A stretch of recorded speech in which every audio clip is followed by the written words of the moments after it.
Salut à tous et bienvenue sur ce nouvel épisode du podcast Une vie de liberté. Je suis Tony, entrepreneur, marchand de biens et investisseur.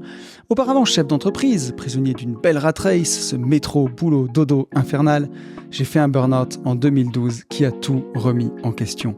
Je voulais changer de vie pour tout simplement vivre, avoir du temps pour profiter de ma famille et de mes proches, voyager et faire au quotidien une activité riche de sens. Grâce à mes investissements, j'ai réussi à atteindre mon indépendance financière en 2018 et depuis 2019, je partage ma passion de la liberté tous les 15 jours sur ce podcast et dans tous mes contenus. Je parle beaucoup d'argent et d'investissement, mais aussi de développement personnel avec parfois une pointe de philo, de dépassement de soi et surtout de cette belle, chère et tendre liberté. Parce que même si l'argent est indispensable pour être libre dans ses poches, je suis convaincu que la liberté ne vaut rien si l'on n'apprend pas d'abord à être libre dans sa tête. Et si d'aventure vous désirez aller plus loin avec moi, je vous propose des livres, des coachings ainsi que des programmes de formation en ligne pour vous permettre d'accélérer votre route vers la liberté. Et si vous voulez un avant-goût de tout ça, je vous ai même préparé une formation complète de plus d'1h20, totalement gratuite, qui s'appelle « Les 4 piliers de l'indépendance financière ». Elle a déjà été téléchargée plus de 1000 fois, cette formation, et elle réunit et elle explique tous les leviers que j'ai utilisés et que j'utilise encore pour vivre cette belle liberté au quotidien. Tout ça est disponible sur notre site www.abinvest.net ou alors en description de cet épisode. Et c'est à nouveau, on va pas déroger à la règle, avec un grand plaisir que je vous retrouve dans cet épisode. Un épisode particulier parce que je reçois ma compagne, je reçois Elodie. Vous allez voir, ça va être un très bel épisode. On s'est beaucoup amusé à le faire. Là, je vous enregistre juste le début et la fin, mais l'épisode est déjà tourné. Donc, je pense que vous allez bien rigoler, vous allez passer un très bon moment. Mais on va pas saboter la tradition, hein. Je vous propose de commencer comme je le fais tous les 15 jours en remerciant tous les gens qui m'ont mis un commentaire suite au podcast de la dernière quinzaine. Donc, un grand merci à Mehdi, Marion, Clément, Un Bon Bœuf, Evra, Olive, Victor, Quentin, Aurore et David. Merci beaucoup à vous tous. On est 5141 sur YouTube, ça monte petit à petit, hein.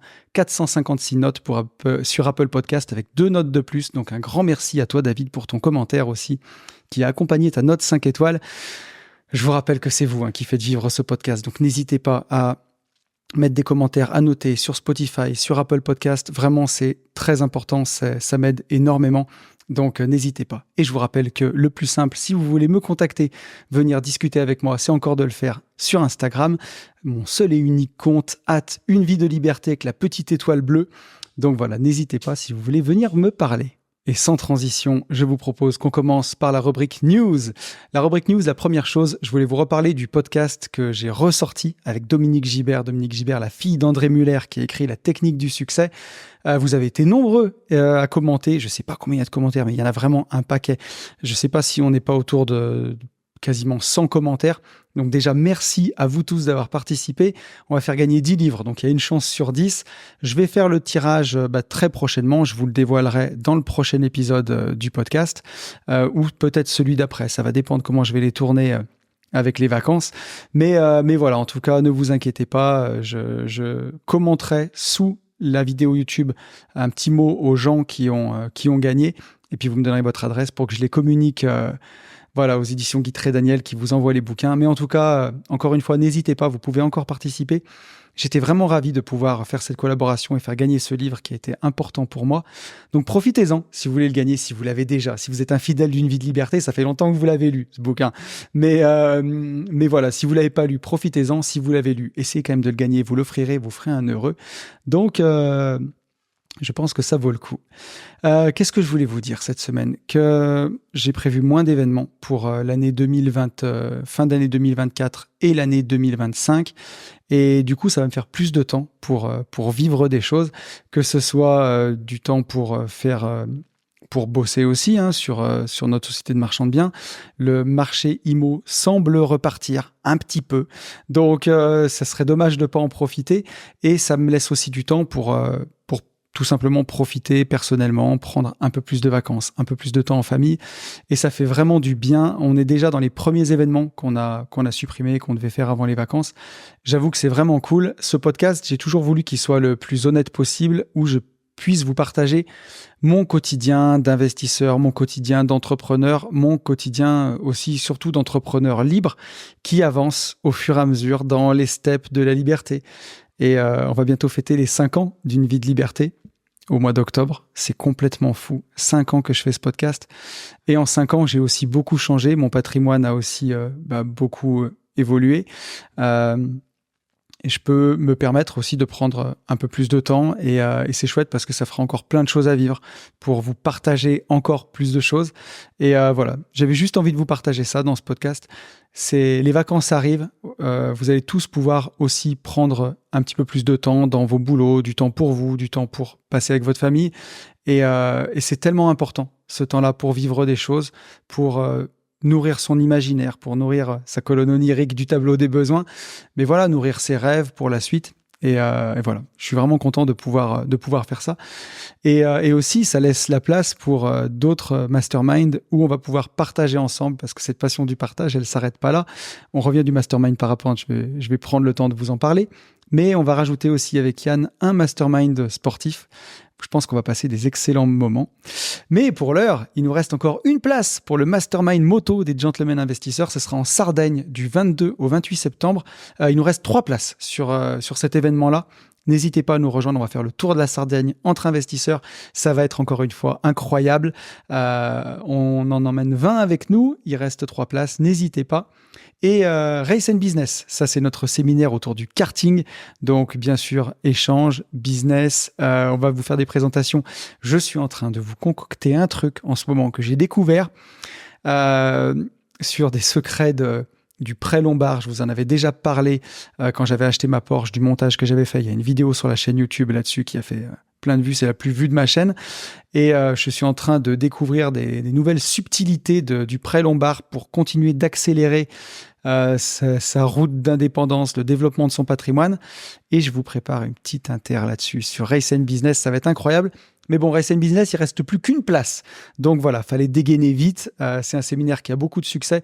Donc si vous voulez nous rejoindre, il en reste quand même une. N'hésitez pas. Dans ces news, je voulais vous parler des épisodes de cet été. Justement, je vous disais que j'allais prendre un petit peu de temps dans l'année qui arrive. On fait moins d'événements, hein. Grosso modo, j'avais 16 événements sur l'année avant.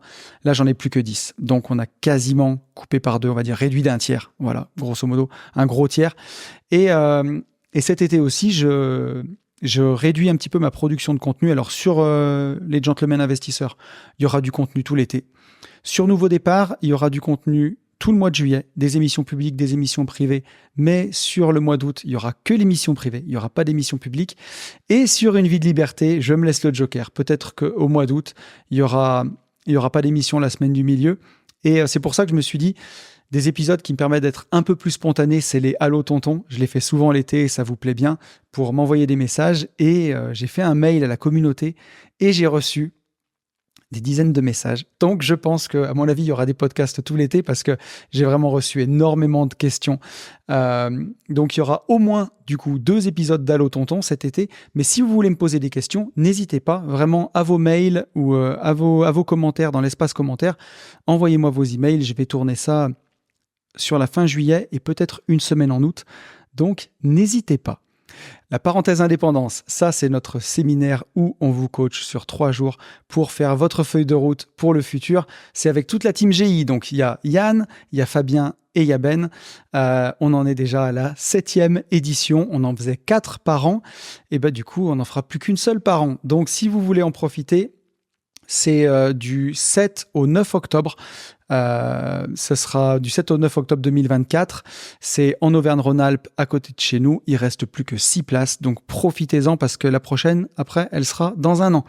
Donc, si vous voulez participer à cet excellent mastermind, on a aidé beaucoup de gens grâce à ce mastermind. Donc, franchement, n'hésitez pas.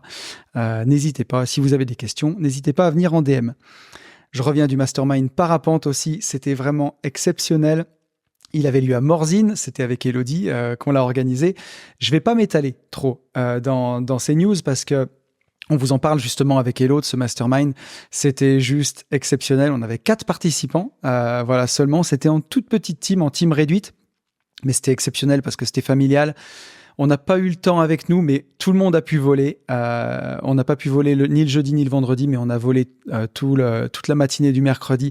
C'était juste fou. C'est un séminaire qui me tient particulièrement à cœur parce que déjà c'est avec Hello et aussi parce que c'est un sport, le parapente, qui m'a vraiment donné encore plus cette sensation de liberté que j'avais déjà. Des fois, je me dis qu'on peut pas mieux faire que le parapente en sport. Alors, j'ai jamais fait de parachutisme. Je pense que les parachutistes me diront, mais non, mais c'est encore mieux. Mais vraiment, j'adore le parapente, c'est exceptionnel. Je vais y retourner là complètement en off pour le coup. On va y retourner avec Hello. On va retourner voler au mois de septembre tous les deux. Et je trouve que c'est génial. J'étais trop content de ce mastermind. Je vous en parle dans le podcast de cette semaine. Et je pense que je ferai un réel aussi sur Instagram avec toutes les stories qu'on a fait. J'ai pas fait de vlog, mais j'ai partagé toute la semaine. Donc, encore une fois, ceux qui me suivent sur Instagram ont pu voir ça. C'était vraiment très, très sympa.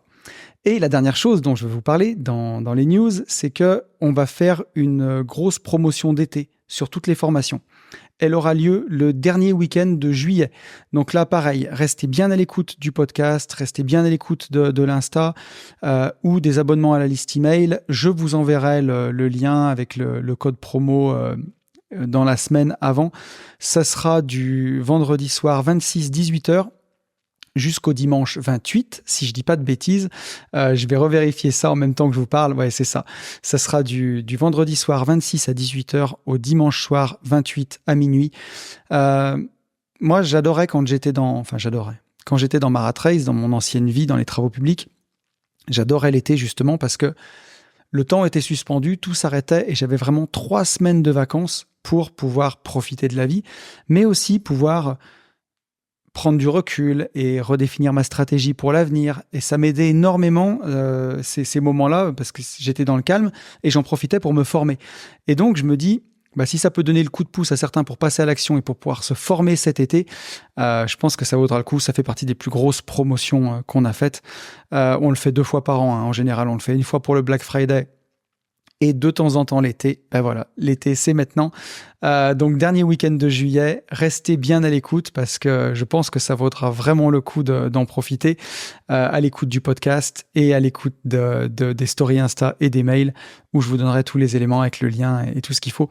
Ce sera sur absolument toutes les formations, que ce soit les formations avec les Gentlemen Investisseurs, mes formations, les formations avec Ben et les formations avec Fab sur Nouveau Départ. Tout sera soldé. Donc, je pense que ça vaudra vraiment le coup pour pouvoir se former cet été. Et je vous propose qu'on revienne sur le podcast de la dernière quinzaine. C'est un sujet qui vous a beaucoup plu parce que vous avez été nombreux à le repartager en story. Vous avez été nombreux à venir en DM sur Insta pour me dire « Oh, merci tonton, c'était trop bien. J'ai adoré le sujet. » Donc, le sujet, c'était « Tu crois que tu travailles sur ton patrimoine, mais en fait, tu travailles sur toi. » C'est un sujet qui m'a beaucoup plu. Le podcast vous a plu. Vous n'avez pas été très nombreux à commenter, donc il y aura très peu de commentaires. Ça va aller assez vite cette semaine, mais encore une fois, merci. On a un message d'Olive. Olive qui me dit « J'avais vraiment pas vu cette facette de l'investissement sur moi, mais avec le recul, c'est tellement vrai. Ça me fait grandir jour après jour, problème après problème, réussite après réussite, au top comme d'hab, à plus. » Et je suis très content parce que Olive, c'est un mec hyper sympa, mais c'est un mec un peu difficile à satisfaire. Donc, quand Olive est content, c'est que le podcast était bon, en général. Tu m'en voudras pas, Olive, de dire ça, mais c'est quelqu'un d'assez difficile. Donc, je suis content que ça t'ait séduit et que tu aies réussi à voir ça aussi, que tu l'aies vu aussi. Moi, pour moi, aujourd'hui, c'est quelque chose d'évident dans ma vie. Ça me challenge, je dirais pas tous les jours maintenant, mais ça m'a challengé tous les jours avant. Et aujourd'hui, mon patrimoine, il évolue en même temps que mon mindset. C'est pour ça qu'il devient de plus en plus financier par rapport à l'IMO. C'est pour ça que je fais plus du marchand de biens que de la LCD. C'est pour toutes ces choses-là. C'est pour ça que j'ai une 20aine de lots et pas 80. Ça reflète mon état d'esprit. Et je trouvais le parallèle intéressant et en tout cas, ça vous a bien plu. Donc, merci à toi, Olive. On a un petit message de Mehdi. Mehdi qui me dit « Un des podcasts qui m'a le plus touché car je suis un rêveur, parfois mal compris ou incompris, mais je ne change pas mon cap, même dans les moments les plus sombres. La vérité, c'est que l'espoir et la résilience font de moi un mec qui va réussir à atteindre mon rêve de liberté, selon mes besoins actuels et futurs qui me sont propres, parce que chaque semaine, dans la voiture, j'ai mon poteau Tony qui me le répète. » Merci à toi, Mehdi. Mehdi aussi, quelqu'un que j'ai rencontré il y a des années sur les bancs d'un séminaire d'indépendance financière. Et on est toujours resté en contact, des fois avec des périodes plus ou moins longues, mais on s'est aussi revus au Mastermind Moto. On a passé plein de temps ensemble. Et Mehdi, c'est quelqu'un aussi d'exceptionnel, quelqu'un qui bosse beaucoup pour sa famille, qui est passé dans le podcast privé des Gentlemen Investisseurs avec des histoires incroyables. Si vous n'êtes pas sur le podcast privé et que vous n'avez pas vu les podcasts avec Mehdi, vous avez raté quelque chose d'exceptionnel, je vous le dis. C'était vraiment ouf. Et ça me touche parce que c'est difficile aujourd'hui d'être un rêveur. Dans le monde dans lequel on vit, je vous fais pas de dessin, mais entre la politique, les conflits, c'est compliqué d'arriver au milieu de tout ça et de dire mais moi je suis un rêveur. Moi je veux pas jouer avec toutes ces règles-là. Je veux avoir une vie grandiose. Je veux vivre des expériences incroyables. Et c'est difficile de prendre soin de ses rêves, de les amener jusqu'au bout et de les voir éclore. Et pourtant Mehdi, il a jamais lâché, il lâche jamais et il est en train de, petit à petit, finir de mettre les choses en place. Et ce qu'il a fait sur son patrimoine, c'est exceptionnel. Il y a très peu de gens qui ont pu faire ça. Donc, Mehdi, c'est un rêveur et c'est aussi quelqu'un qui passe à l'action. Et c'est ça que j'aime, c'est quelqu'un qui rêve mais qui se bat pour ses rêves. Donc encore une fois, bravo à toi Mehdi. Et effectivement, l'espoir, ça c'est une chose. C'est d'avoir la conviction que demain sera meilleur qu'aujourd'hui. Et la résilience qui fait que de toutes tes chutes, tu te relèves toujours. C'est ce qui fait que petit à petit, échec après échec et surtout réussite après réussite, on atteint ses rêves. Donc bravo à toi Mehdi. Et pour finir sur les retours, je vous avais dit que ça serait court cette semaine. J'ai eu un très beau message vocal d'Aurore et de JB, qui sont aussi des participants, qui sont venus à plusieurs séminaires, au séminaire Surf, à Nouveau Départ, qui sont un couple exceptionnel aussi, qui avance énormément. Et Aurore me laissait un message en me disant qu'ils viennent d'acheter un nouveau bien et que justement, grâce à ce podcast, dans ce nouveau bien, elle réalisait ce que ce bien-là voulait dire d'eux, en fait, voulait dire de leur couple et de ce qu'ils avaient fait. Et elle me dit que ça fait d'elle, en tout cas, et d'eux, de leur couple, des battants, des gens qui se donnent les moyens de leurs rêves, et ça veut aussi dire qu'ils forment une bonne équipe. J'ai trouvé le message très beau, je ne vous l'ai pas fait écouter parce que c'était un message privé, mais je tenais à le partager parce que on avait vraiment là l'application même du podcast. Tu crois que tu travailles sur ton patrimoine en achetant des nouveaux biens, mais finalement, c'est sur toi que tu travailles. C'est sur ton couple, l'équipe que tu formes, la résilience, le fait d'être des battants, d'avancer, de ne pas se laisser abattre, de continuer encore et toujours, et de se donner les moyens de vivre ce rêve d'indépendance. Donc, merci à toi, Aurore. Merci à toi, JB. Et voilà, vous m'avez fait vraiment vibrer avec ce message.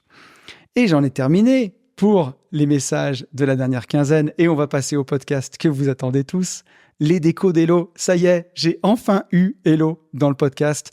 Une interview tout en rigolade, vous verrez quand même, on se marre beaucoup, mais sans filtre, qui montre vraiment toute l'énergie qu'elle a mis dans la création de son business et aussi l'envers du décor, même les moments où c'est difficile. Vous verrez, elle cache rien. C'est un podcast entre détermination, entre beaucoup de travail, mais surtout beaucoup de joie. Hello, elle va vous présenter son parcours. Moi, je suis ravi parce que ça faisait un moment que je voulais l'avoir dans le podcast et elle voulait attendre d'avoir eu des clients, d'avoir eu des choses à raconter et je trouve que c'est tout à son honneur.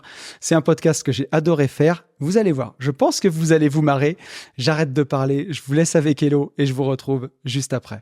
Et je vous retrouve en compagnie d'Hello. Comment ça va, chérie ? Ça va. C'est cool.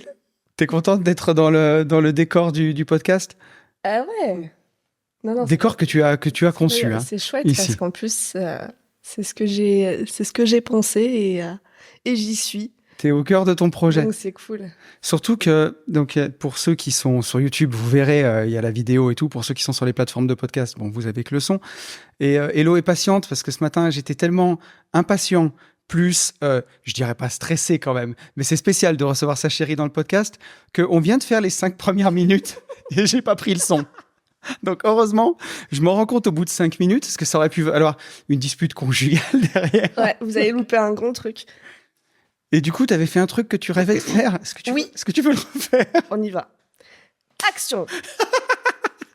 Mais arrête, moi je trouve ça trop classe de faire ça. C'est le seul truc où je peux le faire, donc oui. j'en profite. Et alors, surtout qu'en plus... Je suis pas star de cinéma, donc... Je crois que je vais briser ton cœur, mais... Il y sera pas ? Si, alors il y sera, bien sûr.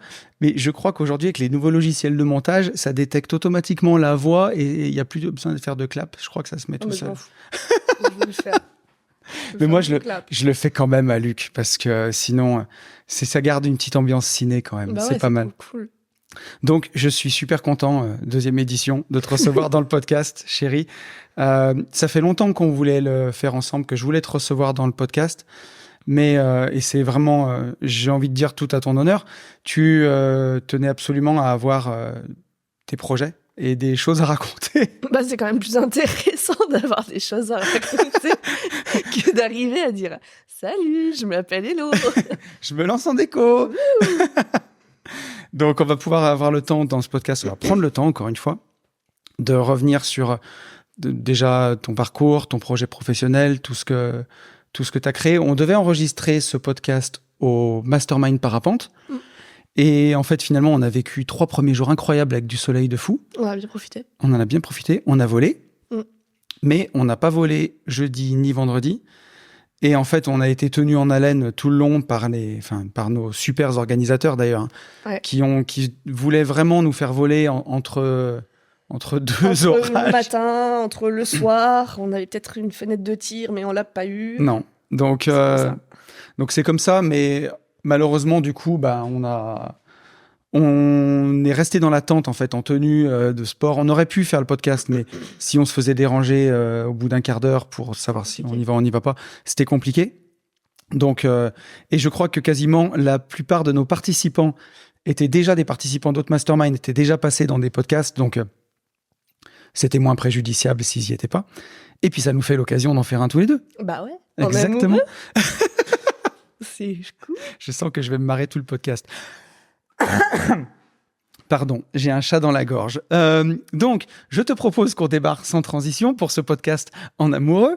Moi, j'aime bien revenir quand j'ai des invités sur le podcast sur comment ils étaient quand ils étaient enfants, comment ils ont grandi, leur adolescence, le début de leur parcours professionnel. Donc, est-ce que tu veux te présenter et puis commencer par nous parler de toi, enfant ? Alors, je suis née dans un petit village en Ardèche, qui s'appelle Saint-Agrève, qui est au nord de l'Ardèche. Campagne très profonde. C'est très beau, Saint-Agrève. Hein. Ah mais ouais, non mais c'est pas parce que c'est campagne très profonde que c'est pas beau. On est quand même le seul département où il n'y a pas de train, pas d'autoroute. Il y a un aéroport ou pas ? Non. Oui. Non. S'il n'y a pas d'autoroute, on risque pas d'avoir un aéroport. Certes. Non. Il y a des sangliers, par contre. Il y a des sangliers, il y a des forêts qui sont magnifiques. Il y a des rivières. C'est ça mon enfance. Et j'adore aller... pour ceux qui connaissent l'Ardèche, moi, je ne connaissais pas avant de te rencontrer. Et c'est un département magnifique. Même Saint-Agrève, c'est une super petite ville. C'est une ville, c'est un village. Oui. T'excites pas trop. Ouais. Oui, certes. Mais en tout cas, c'est magnifique. C'est la déconnexion, quoi. Quand on est là-bas, c'est vraiment cool. Ah mais ouais. Tu fais un pas de 100 ans en arrière. Par contre, si tu veux faire de la LCD à Saint-Agrève, je pense qu'il y a du marché parce qu'il n'y a personne. Quoique, il y a on avait regardé une fois, il y a quelques petits trucs. Bon, il y a quelques trucs. Et là, ils ont fait, en LCD, ils ont fait une maison pour personnes âgées. Ah ouais ? Qui vivent ensemble, oui. Ok. Une sorte de résidence senior, un truc comme ça ? Ok. Je trouvais l'idée cool. Et en plus, tu as des marchés parce que là-bas, il n'y a pas beaucoup de jeunes qui viennent, mais il y a de plus en plus de vieux. Oui. C'est ça. Donc, il y en a encore. Donc, tu as fait toute ton enfance là-bas ? Oui. Enfance de campagne ? Oui, avec mon petit frère. J'ai une grande sœur, mais on a 6 ans d'écart, donc on est moins proches qu'avec mon petit frère. Mon petit frère, on a 2 ans et demi, et on a fait nos pires conneries. On a vécu notre meilleure enfance tous les deux dans les bois. Trop bien. Ouais, une enfance un peu... c'est marrant, je sais plus quand est-ce qu'on a parlé, si c'était au parapente. Mais ouais, moi, j'avais la même enfance où, à l'époque, voilà, pas de téléphone, pas de réseaux sociaux, peut-être un peu de jeux vidéo, mais... ouais, peut-être. Mais même pas. Enfin, vraiment petit, non, nous, on faisait des cabanes. Ouais. Et on avait une espèce de... Lui, il avait un tracteur avec une petite remorque, tu sais. Et moi, je traînais dans la remorque. Et après, on avait une petite charrette et c'était mon cheval. Ton frère, c'était ton cheval? Ok.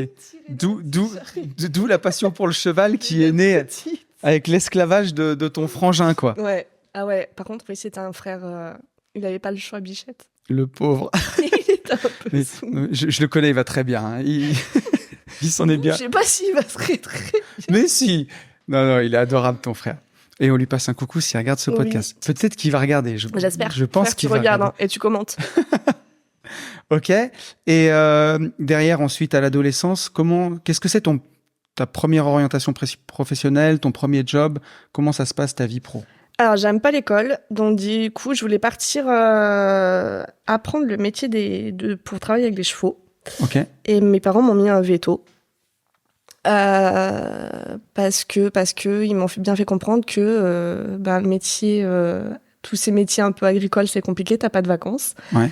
T'as pas de lundi, t'as pas de dimanche, mais un peu comme aujourd'hui, tu vois, quand t'es entrepreneur. Ouais. Tiens donc. Je m'y retrouve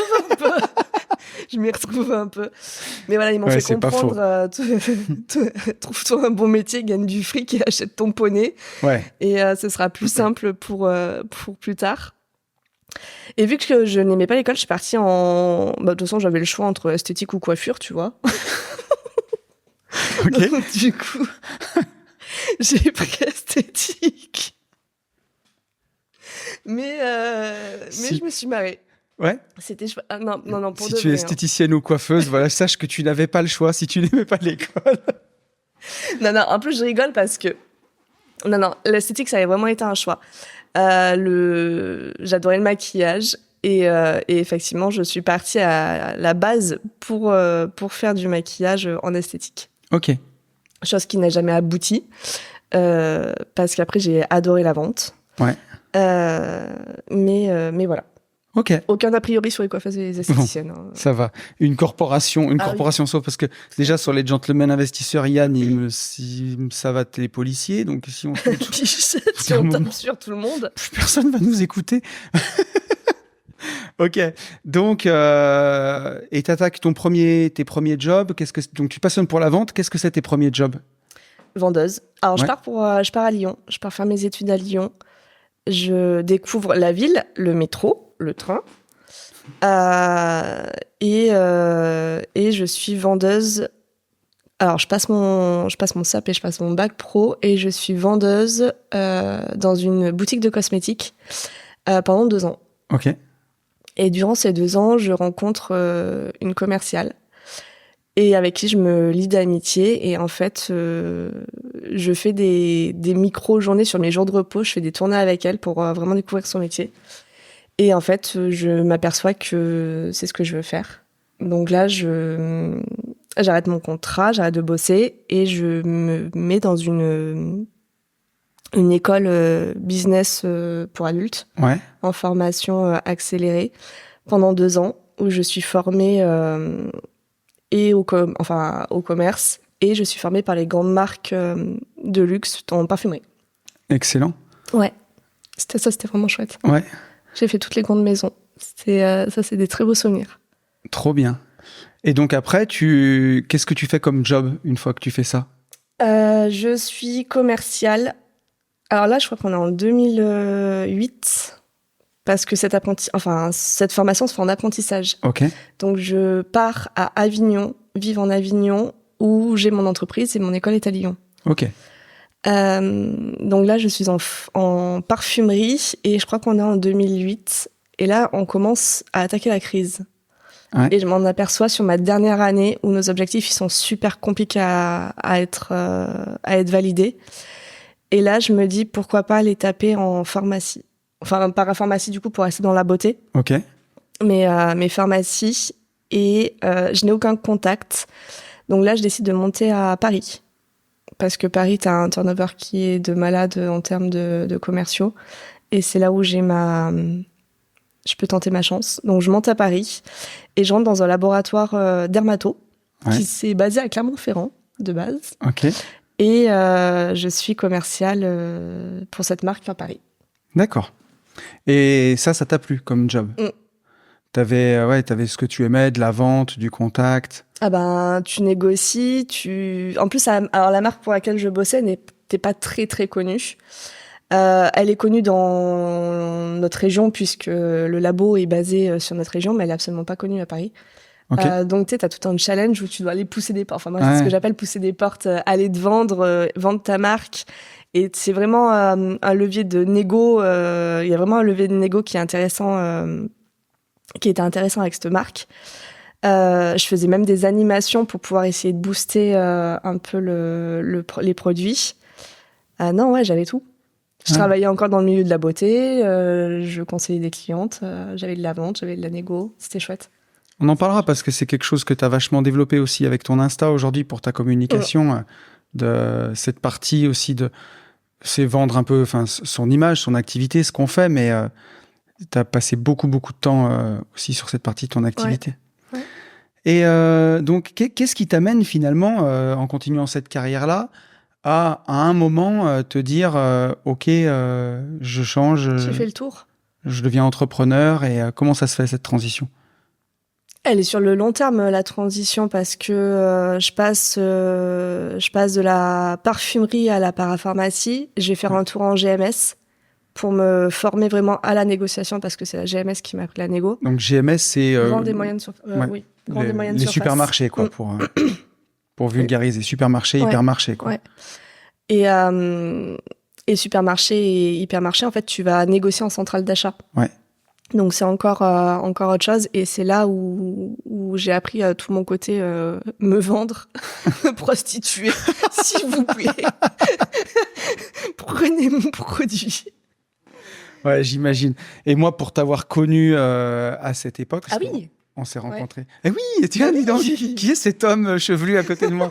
Papa. Je ne dirai rien. C'est bon. On coupera rien du tout. On assumera jusqu'au bout. Donc, tu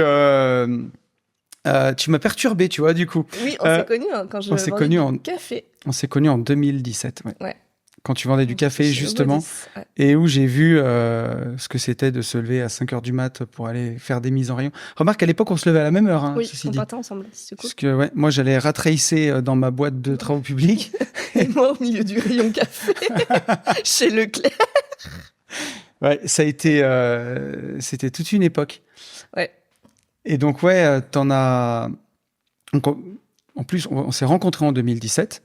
Moi, j'ai changé de vie finalement fin 2018. Donc toi, t'as connu les deux. Tu m'as connu. Moi, j'ai connu avant, en mode terreur nocturne, transpiration intensive. Vous aurez tous les détails de notre vie conjugale aujourd'hui. C'est un grand moment. Bah non, mais c'est la vérité. Non, mais c'est sûr, mais c'est la vérité.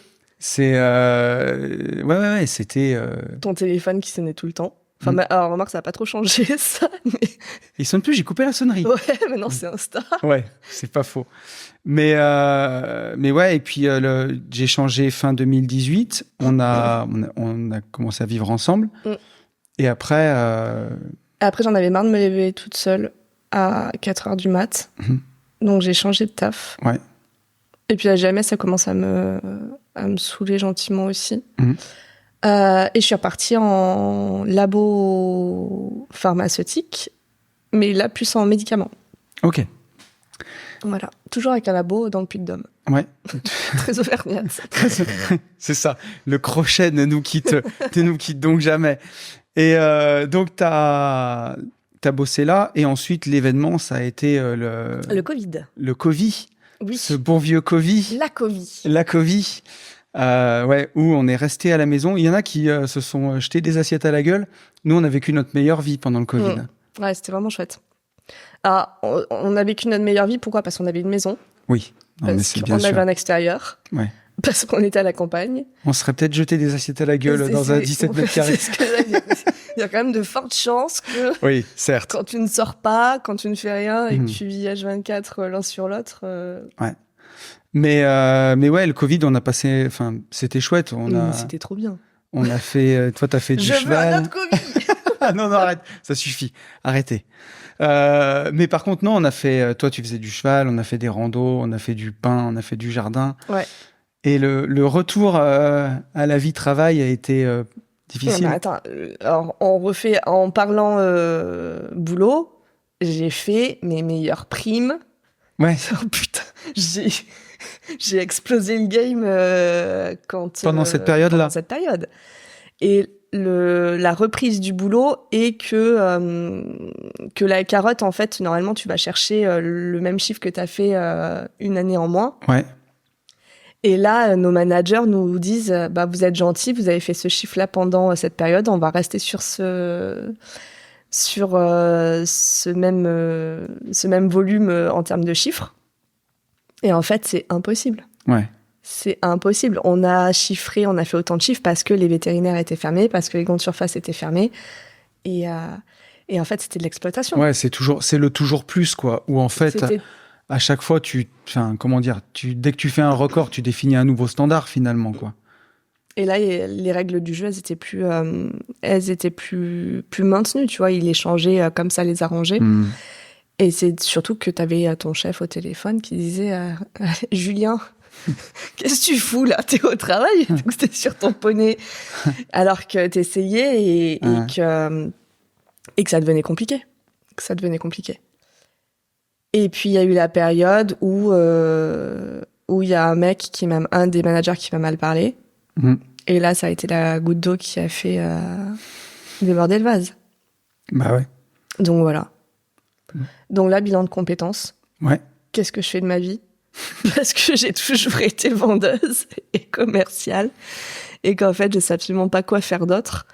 J'ai aucune idée de ce que je suis capable de faire.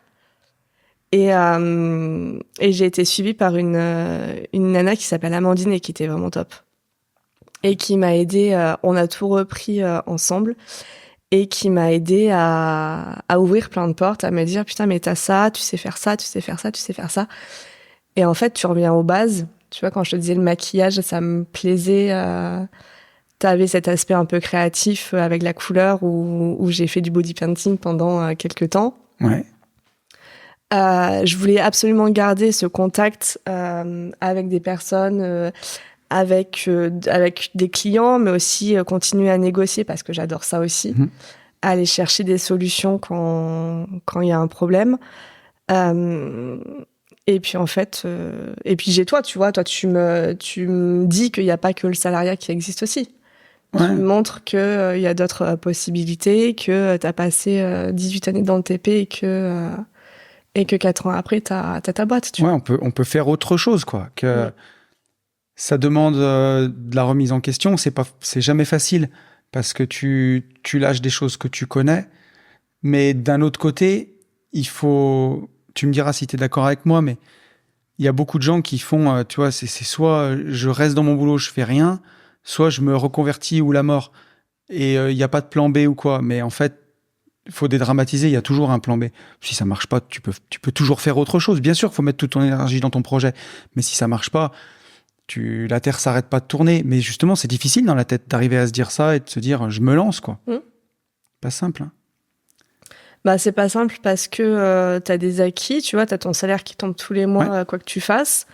Parce que si tu travailles bien, t'as un peu plus que ton salaire, parce que t'as la bagnole de fonction, parce que t'as plein d'avantages. T'as plein d'avantages que tu n'as plus, que tu perds en t'installant à ton compte. Et puis, c'est pas la même charge de travail. Oui, j'avais oublié de te dire que la charge de travail en étant entrepreneur était assez énorme. Pas vraiment aux 35 heures. Ouais. Ni aux 39.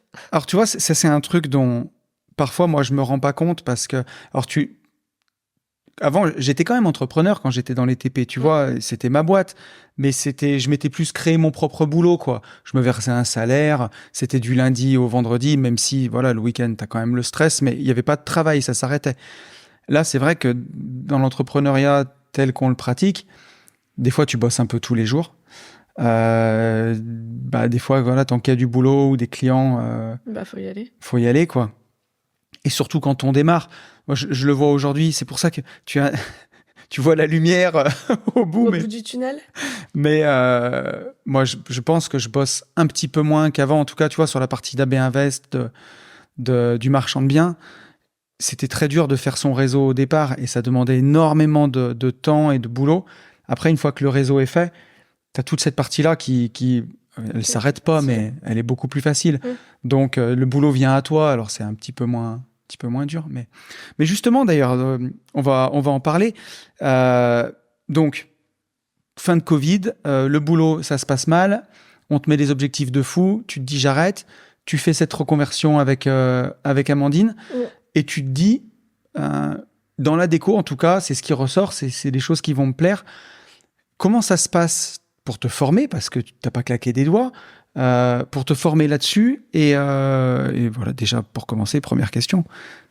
Je trouve une école qui accepte de me former à distance. C'est un format qu'elle propose pas et que je négocie, parce qu'à l'époque, j'ai pas encore quitté mon job. Je négocie 3 ans pour réaliser la formation à distance. Ok. Donc voilà. Et ils acceptent Ils acceptent en se disant qu'en fait, je suis l'élève... je sais pas comment on appelle test ça. Un peu, voilà. Tu veux dire, ouais. Tu vois, où on va essayer, on voit ce que ça donne et c'est quelque chose qu'ils peuvent mettre en place par la suite. Ok. Donc je négocie le prix de la formation. Bien entendu, Auvergne oblige. Bah ouais, mais c'est une formation qui coûte du pognon. Bien sûr. C'est une formation qui coûte du pognon et par contre c'est donnant-donnant. Je m'investis tous les soirs. Ouais. Donc quand je rentre de la maison, toi tu fais la bouffe et moi ça. Je suis devant mon écran à travailler et à faire mes petits devoirs. Ouais. Et s'il y a quelque chose qu'on pourra jamais t'enlever, c'est que tu as travaillé vraiment énormément. Ah mais de toute façon, ça je continue à le dire. Hein. Si demain ma boîte, parce qu'aujourd'hui je suis toujours pas rentable, je me verse pas de salaire. Là, je me suis donné jusqu'à la fin de l'année pour voir si j'y arrive. Tu vois, là, j'ai encore pris une formation en business où on remet un peu des choses, où voilà, on revoit tout mon système de travail. Si à la fin de l'année, je ne me tire pas de salaire, je reprends un mi-temps clairement pour avoir un truc. Mais je pourrais pas dire, j'ai pas essayé. Ouais, non, mais ça, c'est... Parce que j'ai tout. C'est certain. Je pense que j'ai fait formation Insta, la formation déco, la formation business. Peut-être qu'il y aura encore des formations à faire en plus, tu vois, mais je peux pas faire non plus toutes les formations du monde. Mais voilà, j'aurais tout. Mais donc déjà, c'est vraiment tout à ton honneur. Moi, je pense que tu as fait les choses vraiment bien. Alors déjà, tu as le Pôle emploi qui t'a permis de te lancer aussi, de te rémunérer le temps que ça dure. Tu as bien négocié ton truc en plus avec le Pôle emploi pour que ça dure un petit peu plus longtemps, comme tu avais fait. Et au final, c'est du boulot, mais c'est toujours ça. C'est pour ça que l'entrepreneuriat, c'est pas facile non plus. C'est une grosse inertie au départ pour lancer le truc, pour le faire. Mais on a un peu comme à la bourse ou en investissement, il y a des intérêts composés à chaque fois de ce que tu fais. Et aujourd'hui, voilà, on en parlait ensemble encore, c'est encore un peu juste pour se rémunérer, mais il manque pas grand-chose non plus. Non, après combien de temps je vais tenir encore à travailler comme ça, tu vois? Ouais. Est-ce que j'en ai encore envie de retaper une année à bosser comme une folle? Je sais pas. Mais tu t'interdis rien, en tout cas. Ah non. Non, si ça décolle, c'est cool. S'il faut retourner bosser, et c'est là où, pour moi, c'est pas un gros mot, tu vois. Ouais. D'être salarié, il y en a qui disent non, une fois que j'ai connu l'entrepreneuriat, j'ai pas du tout... écoute... moi, à mi-temps, ça me va bien, tu vois. Mais bien sûr, exactement. Je vais bosser, j'ai mon salaire et je peux faire la déco à côté. Ouais, complètement. Je trouve ça cool. Complètement. Quitte à ce que je prenne plus de temps et que ça marche. Ouais. Mais je trouve que c'est bien. Tu vois, j'ai un auditeur du podcast qui se reconnaîtra, Victor, qui m'a écrit il y a pas longtemps. Et c'est Victor, d'ailleurs, tu le connais pas, mais c'est lui qui nous a organisé notre voyage en Guadeloupe quand on est parti. Tu sais, qui nous avait fait tout ça. Merci, Victor. Et Victor, il gérait, je vais pas le mettre dans la sauce, mais des grandes enseignes de sport, une grande enseigne de sport française. On en avait parlé. Et il a pris son indépendance. Il l'a vécu 2 ans. Il s'est éclaté. Il a fait du voilier. Il a vécu partout. Il est revenu en France. Il s'est rendu compte que pour réinvestir, c'était un peu juste. Il a repris un CDI quelque temps. Et voilà, il est pas mort, quoi, tu vois. Enfin, Mais t'en as beaucoup, tu vois, enfin, dans nos connaissances qui sont retournés bosser. Et quand tu vois, quand tu parles avec eux, ouais, je suis retournée dans la rat race. ouais. Tu sais, ils le voient comme le truc un peu mauvais. Mais je pense qu'encore une fois, tu vois, c'est une question de sens aussi. Si tu es dans un boulot que tu détestes, tu sais pas Ah pourquoi oui. tu y es, tu sais pas ce que t'attends, bien sûr que c'est le rat race, ça prend tout son sens. Mais si jamais tu as besoin pour que ton activité elle continue de décoller, de reprendre un mi-temps pendant un moment, tu sais pourquoi tu le fais en fait. Bah oui. Tu as tes deux activités en même C'est pour temps. ça que non, moi, il n'y a aucun problème de reprendre un boulot et d'aller bosser. Et tu sais, je pense qu'il y a aussi beaucoup de gens qui, même pour eux, ils sont OK avec ça, même que ça continue, tu vois. Ils ont un mi-temps à côté ou un 80%, on en connaît plein. Regarde Chouchou, par exemple. Tu vois, Chouchou que j'ai reçu dans le podcast aussi. Je crois qu'il est passé à 80%, maintenant il est à 60%. Ouais, il a baissé encore. Il veut pas arrêter de bosser. Et à côté, il a sa boîte de conciergerie, il fait un peu de marchand bien. C'est le plus heureux du monde. Il y a aussi une voie du milieu, tu vois. Tout est pas fait. Et oui. Moi, je sais que je suis inemployable maintenant. C'est trop. Je ne suis pas fait pour le marché du travail. Ne m'embauchez pas dans votre entreprise. Je ne sers à rien. Je vais être nul. Je vais monter la tête des autres. C'est ça. Je vais faire la révolution. Ça va être le nouveau front populaire dans votre société. Donc, ne m'employez pas. Laissez-moi où je suis. Mais par contre, effectivement, ouais, comme tu dis, tant que tu donnes du sens à ce que tu fais, de toute façon. Mais s'il n'y a pas de sens. Il Ça sert à rien. Il faut pas le faire. On est d'accord. Ouais, mais après 50 podcasts, une vie de liberté, j'en ai vu des gens qui ont besoin de rajouter du sens dans ce qu'ils font. Tu sais, hein. C'est pas facile pour tout le monde de prendre du recul aussi sur ce qu'on fait. Hein. C'est pas facile, mais c'est tellement évident, tu vois. Enfin, moi, ça me semble évident. Alors, Hello est plus doué pour le bonheur que moi, monté d'origine quand même. Moi, ça a toujours été plus compliqué, tu vois. J'ai dû apprendre, j'ai l'impression parfois un peu plus apprendre à être heureux, tu vois. Toi, j'ai l'impression que c'est plus naturel que moi au départ. Mais moi, j'ai grandi à Saint-Agave. Oui. T'as un bout de bois dans les mains, t'es heureux. Tu vois une pomme, t'es heureux. Qu'est-ce que tu veux que je rajoute à ça? Chérie, quels sont justement les aspects de ton travail que tu trouves les plus gratifiants? Et justement, on en a un peu parlé, mais ceux que tu trouves les plus difficiles? Les plus gratifiants, c'est quand je montre les projets, tu sais, quand je fais mes croquis vraiment où... Alors, c'est souvent quand on part d'un plateau où il y a vraiment aucun existant et que tu montres les pièces qui sont finies et que tu as tes clients qui sont « Putain, c'est canon, c'est trop bien ». Et tu sais, ils t'envoient des petits messages « Waouh, c'est trop beau » et tout. Ça, c'est vraiment chouette. Les plus compliqués... Attends, tu m'as dit... Ouais, les plus difficiles ou ceux qui te plaisent le moins à la rigueur, tu vois. Ce qui est le plus ce qui me plaît le moins, c'est de passer ma vie sur Internet à trouver le meuble le moins cher du marché parce que je travaille avec des investisseurs qui ne veulent pas sortir un rond. Moi. J'ai trouvé un meuble en contreplaqué peint avec une peinture recyclée à 12 €. Et en même temps, ça va être un vrai challenge parce que tu vois, quand j'ai vraiment un budget qui m'est défini, voilà, un jour j'avais une cuisine à faire et j'avais vraiment 1000 balles et pas un centime de plus. Et ben, tu vois, là, j'ai aimé reprendre mon téléphone, appeler les enseignes et négocier une cuisine. Ça, c'était vraiment chouette. Mais pas tout le temps. Ouais. Voilà. Oui. Ok. Intéressant. Ouais, 1000 balles une cuisine, on commence à être hors pause, rassure-moi. Hein. Oui. Ça va. Mais même à 1000 balles la cuisine qu'ils voulaient, avec les critères qu'ils voulaient, j'ai trouvé, hein, mais j'ai dû passer quelques appels. Ok.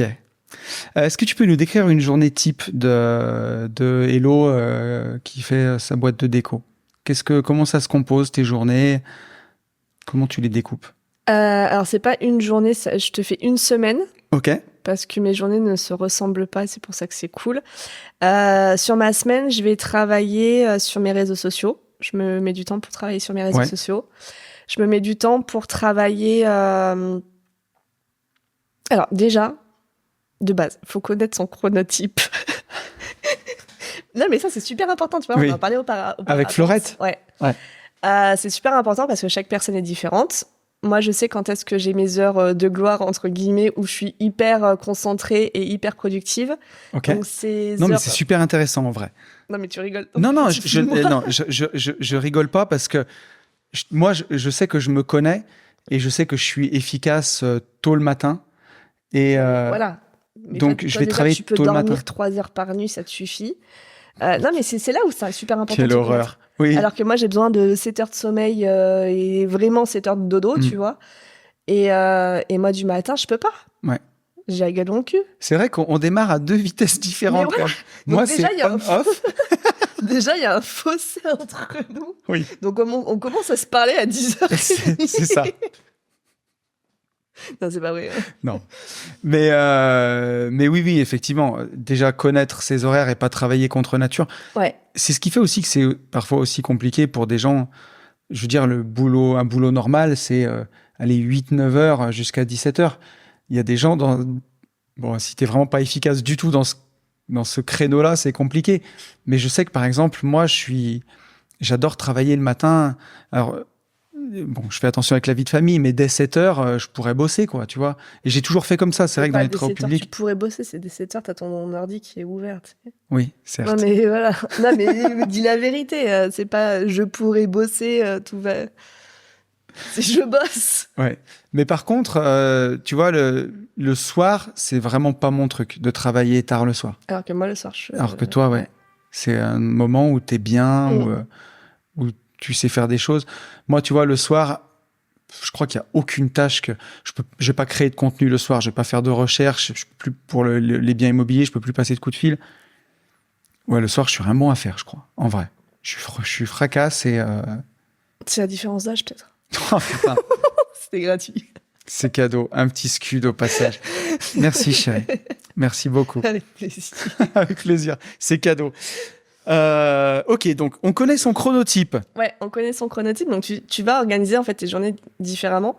Moi, je sais qu'après manger, je ne sers absolument à rien. Je suis inefficace. C'est l'heure de la digestion. Donc là, tu vois, je vais me caler moment poney. Ok. Donc ouais, je travaille sur mes réseaux sociaux. Je prends 2 heures par semaine où je travaille sur mon business.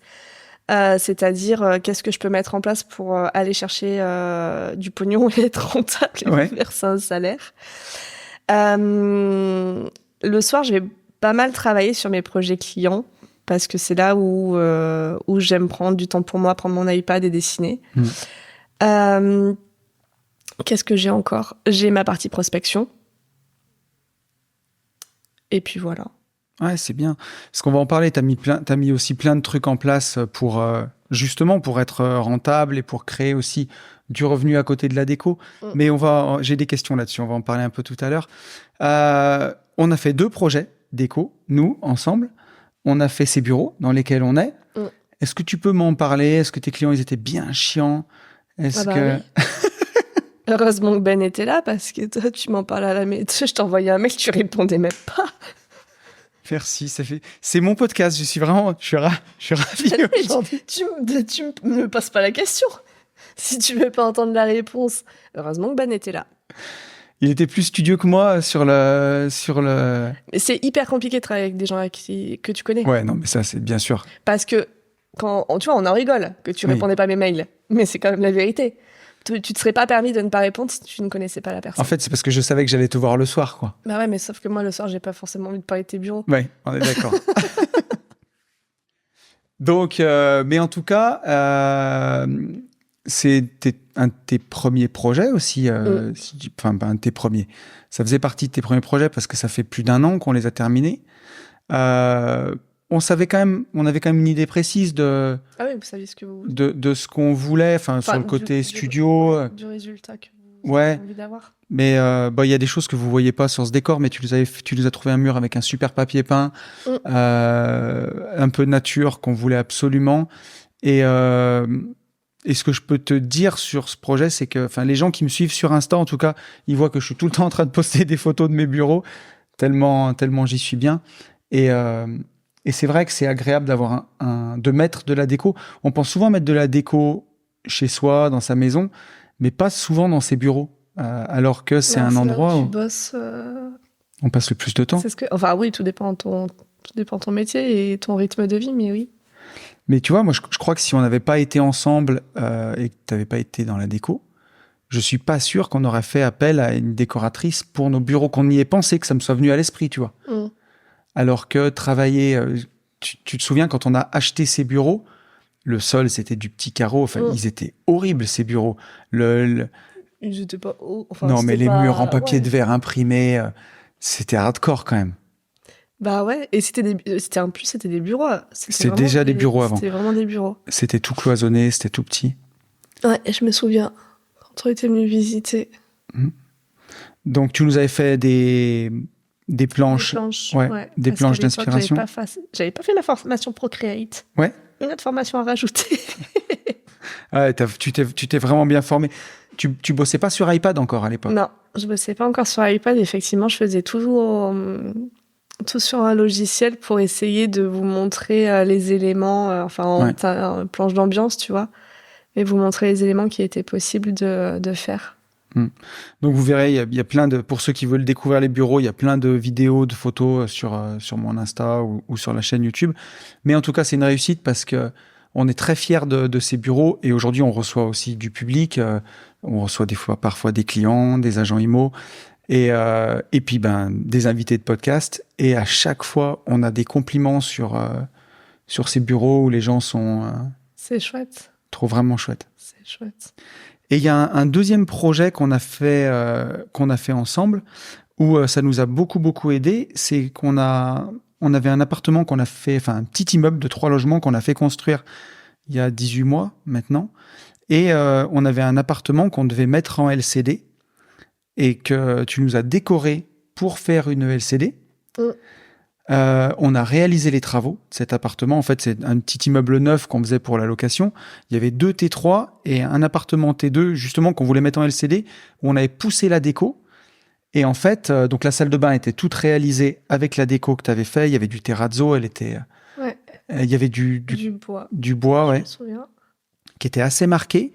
On avait fait du carrelage en pointe de Hongrie. Et là, encore une fois, pareil, tu avais trouvé des super astuces pour qu'on puisse avoir le carrelage en pointe de Hongrie dans la chambre sans que ça nous coûte une fortune non plus. Et tu nous avais fait des belles planches d'inspiration déco aussi. À la main, à l'époque. C'était mon tout premier. Ça, c'était ton tout premier projet. Ouais. Et finalement, on a eu... l'appart était tellement joli quand on a eu fini de le réaliser et avec les planches qu'on s'est dit, on va le meubler comme pour le Airbnb, on va le terminer et en fait, on va le mettre en vente pour voir si ça mord. Et on a travaillé avec une copine qui est agent IMO. Et en fait, on n'a même pas eu le temps de le meubler. Il s'est vendu comme ça. Ouais, il s'est vendu. Il est parti au prix avec l'appartement terminé et les planches déco d'inspiration. À l'époque, on a vendu un appartement. Mais il s'est même pas vendu plus. C'était pas là où vous aviez fait une super... Si, en fait, il faisait 52 mètres carrés pour voir le marché. Donc, on est à côté de Saint-Étienne ici.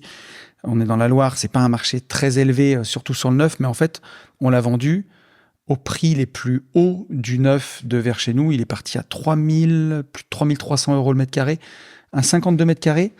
Notre copine agent IMO l'avait estimé à 150 000 €.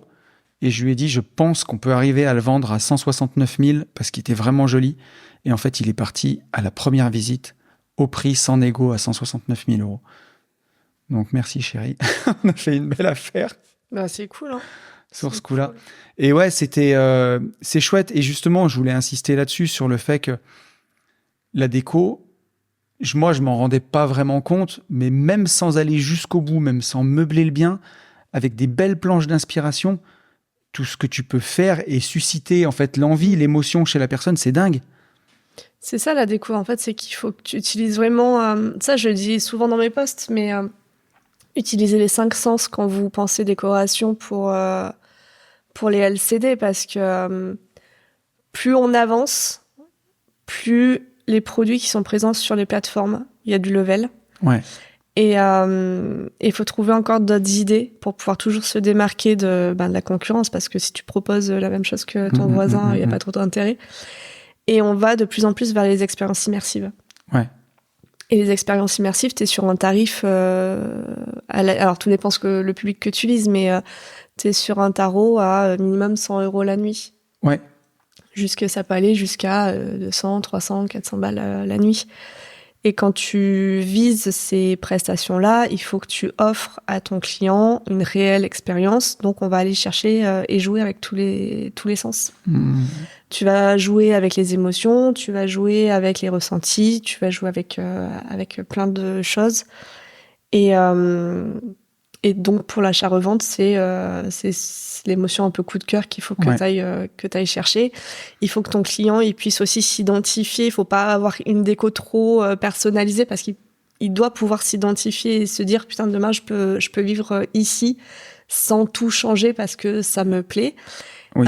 Il faut que tu laisses aussi un peu de place pour que lui puisse mettre sa déco, les choses les meubles qu'il veut garder ou je ne sais quoi.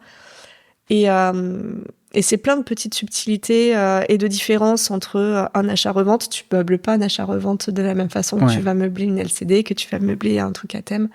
C'est ça aussi qui est cool de travailler avec les investisseurs, c'est que t'es pas comme avec le particulier ou qui veut refaire que son salon, il veut du orange, il veut ça. L'investisseur, il t'appelle, il dit écoutez, en fait, moi, j'ai pas le temps, donc tu t'amuses et c'est plein de projets qui sont différents. Et c'est ça que, tu vois, ce dont je me suis rendu compte depuis que je te vois faire cette activité et tout ce que tu fais. Moi, déjà, je t'ai vu monter en compétences, un truc de fou.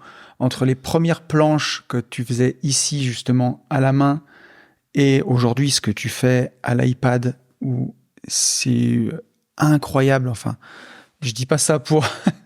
Parce que c'est moi. Je dis pas ça parce que t'es Malana et pour te brosser et que je veux pas qu'on s'embrouille ce soir. Mais c'est vraiment... Moi, je t'ai vu progresser et c'est vraiment exceptionnel. Et je me rendais pas compte à quel point ça peut aider dans tous les domaines que tu aies un achat-revente à faire. Tu vois, on avait fait faire une fois quelques vues 3D sur un achat-revente, mais bon, plus pour des maisons, pour de l'extérieur.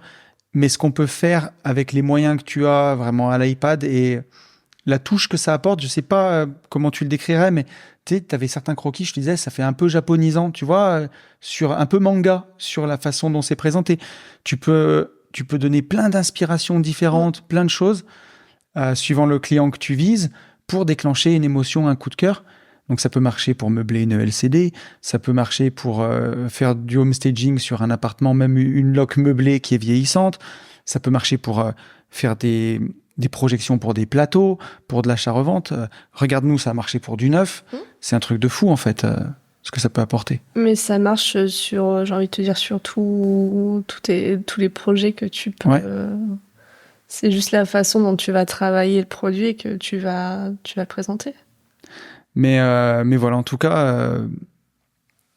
Et après, tu vois, juste pour en revenir, tu vois, quand tu me dis monter en compétences, j'ai des personnes qui m'écrivent en me disant comment tu fais, comment tu y arrives. En fait, il n'y a pas de secret.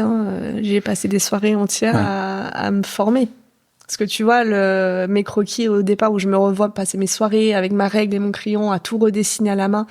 Mais en croquis, je mettais, 15 jours à dessiner un intérieur. Alors qu'aujourd'hui, je le fais en 3 heures sur mon iPad. Ouais. Mais je me suis formée.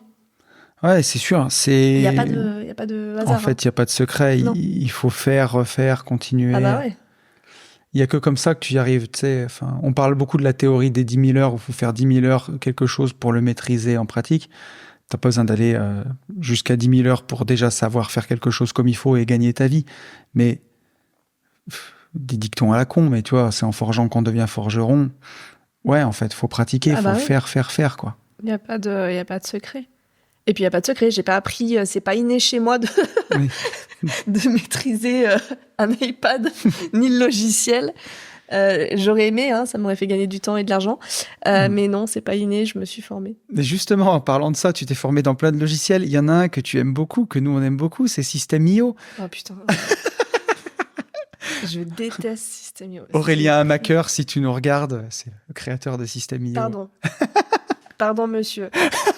Mais je pense qu'on peut optimiser. Rien n'est intuitif.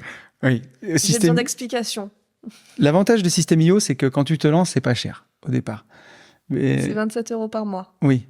C'est déjà... Je suis pas encore arrivée à lancer ma putain de formation parce que je maîtrise pas encore le tunnel de vente. Mais blague à part, tout ça pour dire que sur tes premiers projets, sur ce que tu as appris, sur tout ce que tu as fait, tu as commencé aussi à lancer d'abord une newsletter. Elle sort juste. Elle sort juste, ok. Et de commencer à lancer des petits produits à côté en téléchargement, en fait. Et t'as découvert les joies de cette plateforme-là et de la formation et de... C'est les joies de l'entrepreneuriat, en fait. Quand tu t'aperçois que ton métier n'est pas rentable, enfin, aujourd'hui, ce que je dis, hein, peut-être que dans un an, je le serai avec seulement que de la déco, et de la déco pure et dure avec des clients et des projets. Ouais. Aujourd'hui, c'est pas le cas. Comment je peux aller chercher du pognon ? Ouais. Quels sont les leviers ? Qu'est-ce que je peux proposer ? Donc oui, je propose des choses gratuites comme ma newsletter, mais c'est toujours pareil, tu vois, si j'avais pas fait ma formation business, alors que j'ai pas encore fini, hein, mais j'aurais pas eu l'idée d'aller faire une newsletter alors que je savais pas trop quoi raconter et que c'est encore une charge de travail supplémentaire. Je vais lancer un produit gratuit, un guide gratuit pour les investisseurs. Je vais aussi lancer une checklist, elle, qui sera payante, mais voilà, on essaie d'aller chercher des petits prix pour que ça touche un maximum de personnes et que tu puisses quand même avoir un retour sur investissement de cette checklist. C'est là, on est plus vraiment dans le business. Ouais, c'est vraiment dans la partie entrepreneuriale. Ouais. Mais tu sais, je trouve que c'est vraiment chouette parce que moi, si je le transpose à mon business, à la partie Internet, je vois, il y a des gens qui ont, tu vois, plus de moyens ou qui veulent aller plus vite ou qui ont parfois pas de temps à perdre et un peu plus de revenus, forcément. Eux, ils vont réserver la parenthèse indépendance, par exemple. Donc, ça coûte 2490 €. Ils payent en une fois. Ils viennent pendant 3 jours. Ils ont toutes les formations, ils ont tout. Et ils avancent. Mais il y a aussi des gens qui sont peut-être plus au début, qui ont moins de moyens. Ils peuvent prendre une formation. Nous, les moins chères, elles sont à 139 €. Ça permet à la personne déjà de mettre un pied dedans, de se former. Et pour celui qui a pas du tout d'argent, il y a tous les podcasts gratuits. Et c'est bien, je trouve, d'avoir aussi toute cette échelle-là. Toi, tu as la prestation déco complète où tu travailles avec la personne. Tu as fait des projets où, je ne veux pas dire les prénoms des gens, mais tu as fait des immeubles entiers. Et à côté, tu as des gens qui ont moins de budget. Ils peuvent réserver un coaching avec toi aussi. Ou alors, un guide ou quelque chose pour déjà mettre un premier pied dedans sans trop dépenser. Mais je trouve que c'est bien, moi, d'avoir une échelle de prix où tu peux toucher aussi toutes les bourses quelque part. Oui, et puis chaque projet est différent, et puis chaque profil d'investisseur est différent. Tu as ceux qui ont fait je ne sais pas combien de LCD, et qu'avec une seule planche d'ambiance, ils arrivent à se projeter. Ouais, complètement. T'en as où c'est leur premier, qui veulent pas se planter, qu'ils ont besoin de croquer. Donc en fait, oui, j'ai des offres, mais la plus belle des offres, c'est que je m'adapte et dis-moi ce dont tu as besoin, est-ce que ça coince, et puis on fait notre cuisine, tu vois. N'hésitez pas à contacter Hello, du coup, vous pourrez faire des cuisines avec elle et pas que des cuisines à Bilbao. Vous cuisinerez ensemble. Vous allez cuisiner chez moi. Bon, on va basculer gentiment sur le mastermind Parapente. Je voudrais qu'on en parle un peu. J'avais juste une dernière question, c'est aujourd'hui dans cette reconversion, c'est quoi la chose dont tu es le plus fier sur ces 2 premières années et ton chemin parcouru?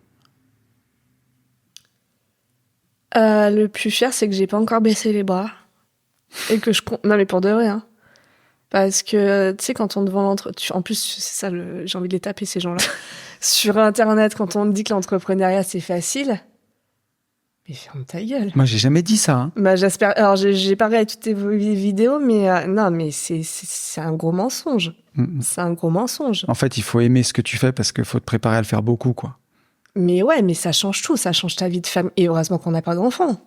Quand t'as un gamin qui est en bas âge, soit tu le vois pas, soit je sais pas comment tu fais. Ouais. Ou tu dors pas, ou alors c'est moi qui ne suis pas normale de dormir 7 heures par jour, tu vois, mais il y a... Enfin...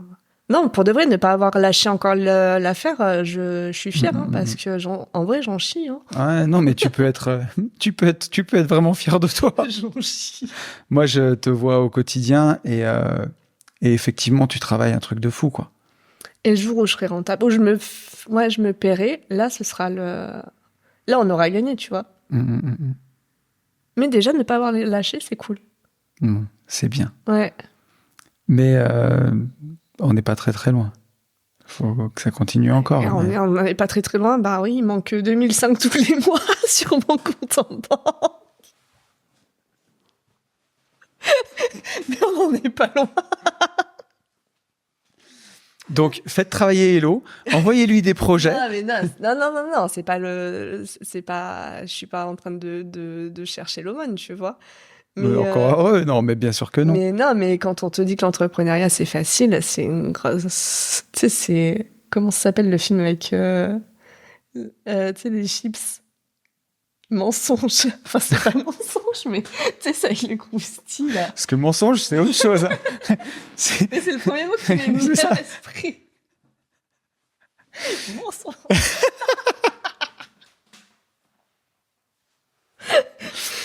Toi, tu vas mettre dans la sauce. Hein. Non, je plaisante. Ça s'appelle Problemos. Problemos. Il rajoute du croustille. Voilà. Bon. C'est tricher. Voilà, c'est pas vrai. C'est tricher. Mais non, effectivement, c'est pas. Moi, je dis jamais que c'est facile. Je dis que c'est un choix qui est bien quand tu peux pas être entrepreneur, quand tu peux pas être salarié. Moi, je sais que pour moi, le salariat, ça reste quelque chose de compliqué. Et pourtant, tu vois, enfin, quand j'ai fait du TP, c'était du salariat déguisé. Hein. C'est un truc que j'ai fait. T'es esclave. Là, pour le coup, j'étais vraiment esclave de ma boîte. Et j'ai pas mal gagné ma vie, mais c'est un truc que j'ai fait pendant 12 ans. C'était un peu un sacerdoce, ou 11 ans et demi. Et aujourd'hui, forcément, j'ai de l'indépendance financière, donc je le vois, je me mets pas de pression. Si un mois ça marche mal, et puis j'ai plusieurs business. Regarde, si on faisait que du marchand de biens, là cette année, ouais, c'est compliqué. T'as beau travailler comme un malade, quand il y a pas beaucoup de biens à vendre, quand les gens veulent pas vendre, quand tout est trop cher. Là, moi, je les ai rassurés, hein, tous les marchands de biens, sur une des dernières vidéos qu'on a fait avec Ben, où je leur ai dit, ça va, cette année. D'habitude, j'aime pas qu'on dise c'est pas de ma faute ou je suis pas responsable, mais cette année, c'est pas de votre faute, les gars. C'est difficile. Et ceux qui te disent, et alors tu vois, tiens, regarde, on peut en parler. Hein. Il y a des mecs que je vois sur Instagram, je me dis, putain, comment ils font? Moi, j'en touche pas une, on fait rien.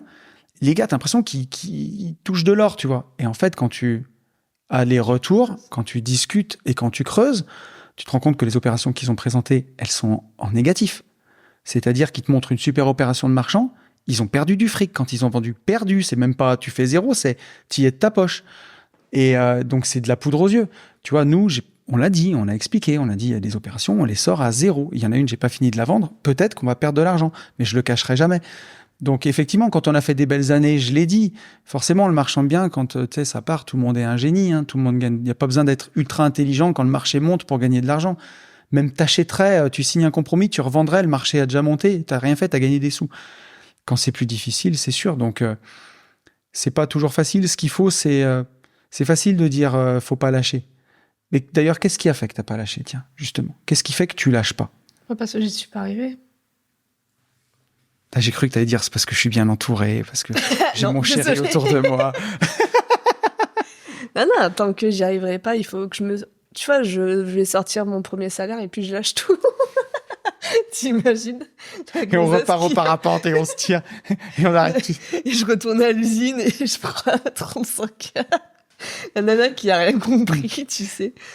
Non, il faut que j'y arrive. J'ai pas tout donné, je donne pas tout ce temps-là pour pas y arriver. Ouais. C'est impossible. Sinon, ça aurait pas de sens. Mais je suis pas très inquiète. Je vois beaucoup d'entrepreneurs quand tu te lances au départ que je connais. Je vais pas te citer tous leurs noms, mais la première année, tu travailles dans le vent tout le temps. Non, mais là, moi, c'est pas la première année, moi. Oui, mais t'as gagné de l'argent. C'est pas assez pour en vivre. Ah oui. Mais voilà. Mais par contre, t'as eu des clients, t'as gagné de l'argent. C'est juste que pour l'instant, c'est pas encore assez pour en vivre. Ouais, c'est ça. Parapente. Comment est-ce que tu as découvert le parapente? Et qu'est-ce qui te plaît dans le parapente? Alors, comment j'ai découvert? J'ai découvert en même temps que toi. C'est l'année dernière où on a volé ensemble. Ouais. Mais moi, je le sais, c'est pour nos auditeurs. Non, mais parce que j'allais dire, attends, non, mais je cherchais s'il y avait Si une t'avais volé anecdote. avant? Oui, voilà, Non. s'il y avait une anecdote. Alors, si, l'anecdote, c'est que l'école où on va, chez Olive, son cousin, c'est mon meilleur ami. Ouais. Et que ça fait des années que mon meilleur ami me dit, viens, Hello, tu vas kiffer, je te connais, voilà. Sauf que j'étais salariée, donc, si tu veux, en fait, ça matchait jamais sur les dates et mes vacances. Et un jour, je t'ai dit, écoute, toi, vas-y, parce que tu venais de monter ta boîte, tu pars avec mon pote, et... Je t'ai piqué ta place avec ton meilleur pote, cette semaine-là. Bah ouais, mais c'était Mais c'était incroyable. Bah, voilà. Parce qu'autant moi, je savais que ça allait me plaire, parce qu'il me le disait depuis des années, et puis il me connaissait, autant toi, je savais pas si ça allait te plaire. Ça t'a plu? Ouais, ça a été une révélation dans le dépassement de soi, tu vois. Je me suis dit... J'avais l'impression, quand j'ai fait cette semaine-là, et c'était 2019, tu vois, il n'y a même pas Instagram, il n'y avait rien à cette époque, je ne l'avais pas partagé, c'était pour moi. Et je me suis dit, tu peux pas faire mieux. Faire mieux dans les activités, faire aussi fou, tu vois, à l'époque. Peut-être que le parachutisme, j'en ai jamais fait, c'est encore plus fou. Mais ça m'avait paru tellement fou, je me suis dit, ça va trop te plaire, faut trop qu'on en fasse. Donc on en a fait. Ouais, on y est retournés tous les deux. Ouais. Et c'était fou. Ouais, t'as kiffé. Ouais, c'était vraiment trop, trop bien. Et voilà. Et on s'est dit tous les deux comment unir nos forces et pourquoi pas le faire découvrir aussi à du monde. Je l'avais déjà fait avec Yann, ce mastermind parapente. Sauf que mon Yann, il est bien les pieds sur terre, lui. Il est moins à l'aise dans le ciel. Et du coup, on a organisé ce mastermind IMO, déco et parapente. Et on a fait la première édition, donc il y a 15 jours maintenant. 15 petits jours. Et non, c'était la semaine dernière. Est-ce que c'était la semaine dernière? Oui. T'es sûr? Ah oui, c'était la semaine dernière. Ah oui, parce que j'ai remarqué. Ouais, le temps passe tellement vite. Non, oui, c'était la semaine dernière, chérie. Et c'était fantastique. Oui, c'était trop bien. On n'a pas pu voler tous les jours. Ouais, ça a été dommage, mais... Ouais. Mais c'était trop chouette parce que les sensations, tu les retrouves quand même rapidement. Ouais.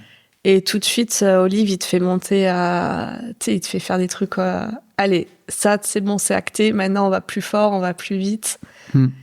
Et c'est trop bien. Et c'est trop bien. Ouais, on avait des participants qui étaient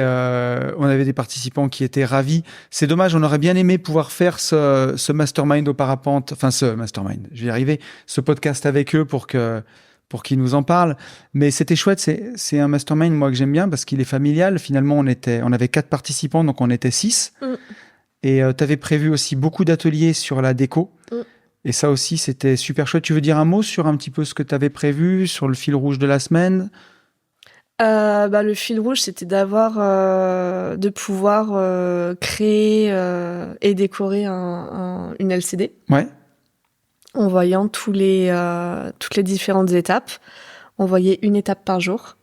Et le dernier projet, c'était la décoration et l'aménagement de la LCD. Et il y avait des planches, tu avais fait des planches où il y avait du découpage, du collage. Ah, mais c'était à eux à le faire. Ouais, c'était à eux. Mais c'est ce que j'avais prévu. C'est eux qui l'avaient fait. Tu avais aussi fait des plans d'appart imprimés que les gens devaient meubler. C'était super. C'était vraiment à ton image. C'était super ludique où tu prenais ton crayon de couleur. La déco, ça peut être chiant, tu vois. Soit t'aimes pas. Donc, si en plus tu rends le truc à l'écran scolaire et que tu tapes ça pendant une semaine, ça peut être très, très vite. Et surtout que moi, là où j'admire ce que tu as fait, c'est que il y avait des gens qui étaient réceptifs à la déco, vraiment. Et on avait notre pote Seb, qui, je pense, était... Non, mais ils ont tous joué le jeu. Seb, voilà, il a joué le jeu moins surtout, réceptif, et il a joué le jeu surtout. Et ça, merci beaucoup, parce que c'était trop, trop cool. Et il s'est éclaté, les 4 participants, ils ont joué le jeu. Ça, c'était vraiment chouette. Ouais, j'ai trouvé ça génial.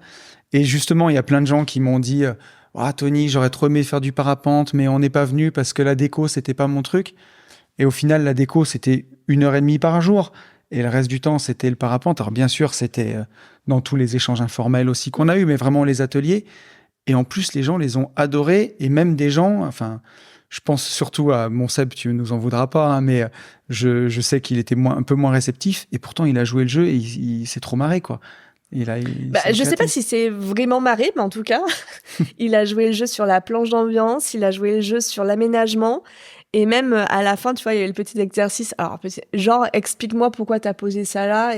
Et en fait, tout était méga logique dans sa proposition et il avait bien dessiné et tout. Et non, merci beaucoup, c'était vraiment chouette. Et puis ça montre que même quelqu'un qui est pas réceptif à la déco, en étant un peu initié, en étant un peu formé et avec justement les règles logiques que tu nous avais montrées sur le nombre d'or, sur le déroulé des pièces, peut en fait déjà avoir un premier regard et faire des choses qui sont déjà bien, quoi. Mais la déco, ça s'apprend. Hein. Donc, ouais. Et ça c'est cool.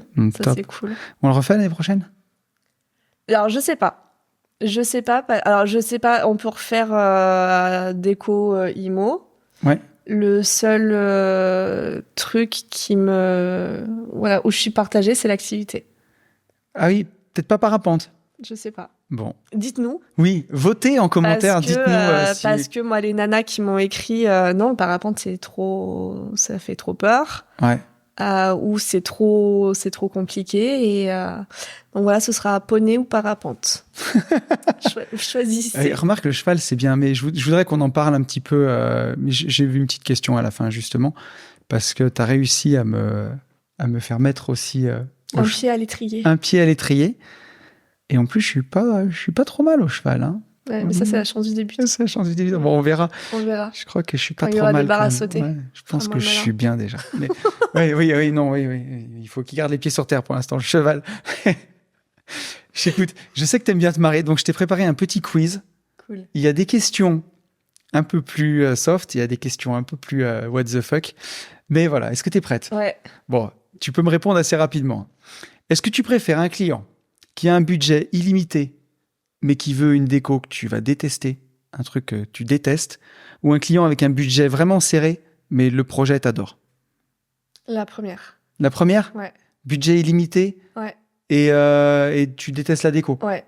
Ok. Parce que tu sors totalement de ta zone de confort. Ouais. Et t'apprends plein de trucs. Ok. Et c'est un travail qui est super dur, mais c'est un travail qui est hyper intéressant. Ah, j'aurais pas vu comme ça. Ah, bah si. Bien. Est-ce que tu préfères travailler sur un projet de déco sans aucune deadline ? Par contre, le mec, il change d'avis toutes les 2 minutes. Non. Genre ton mec. C'est pas pressé.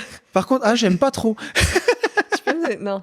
Je sais pas encore quelle est la deuxième. Mais... Ou alors un projet qu'une deadline hyper serrée et des exigences très claires. Non, la 2. La 2 ? Ah oui. C'est pour la semaine prochaine, mais par contre, le mec sait ce qu'il veut. Mais à partir du moment où tu sais ce que tu veux, même si c'est pour la semaine prochaine, c'est à toi à gérer ton temps. Mais tu sais sur quoi tu dois bosser. Ok.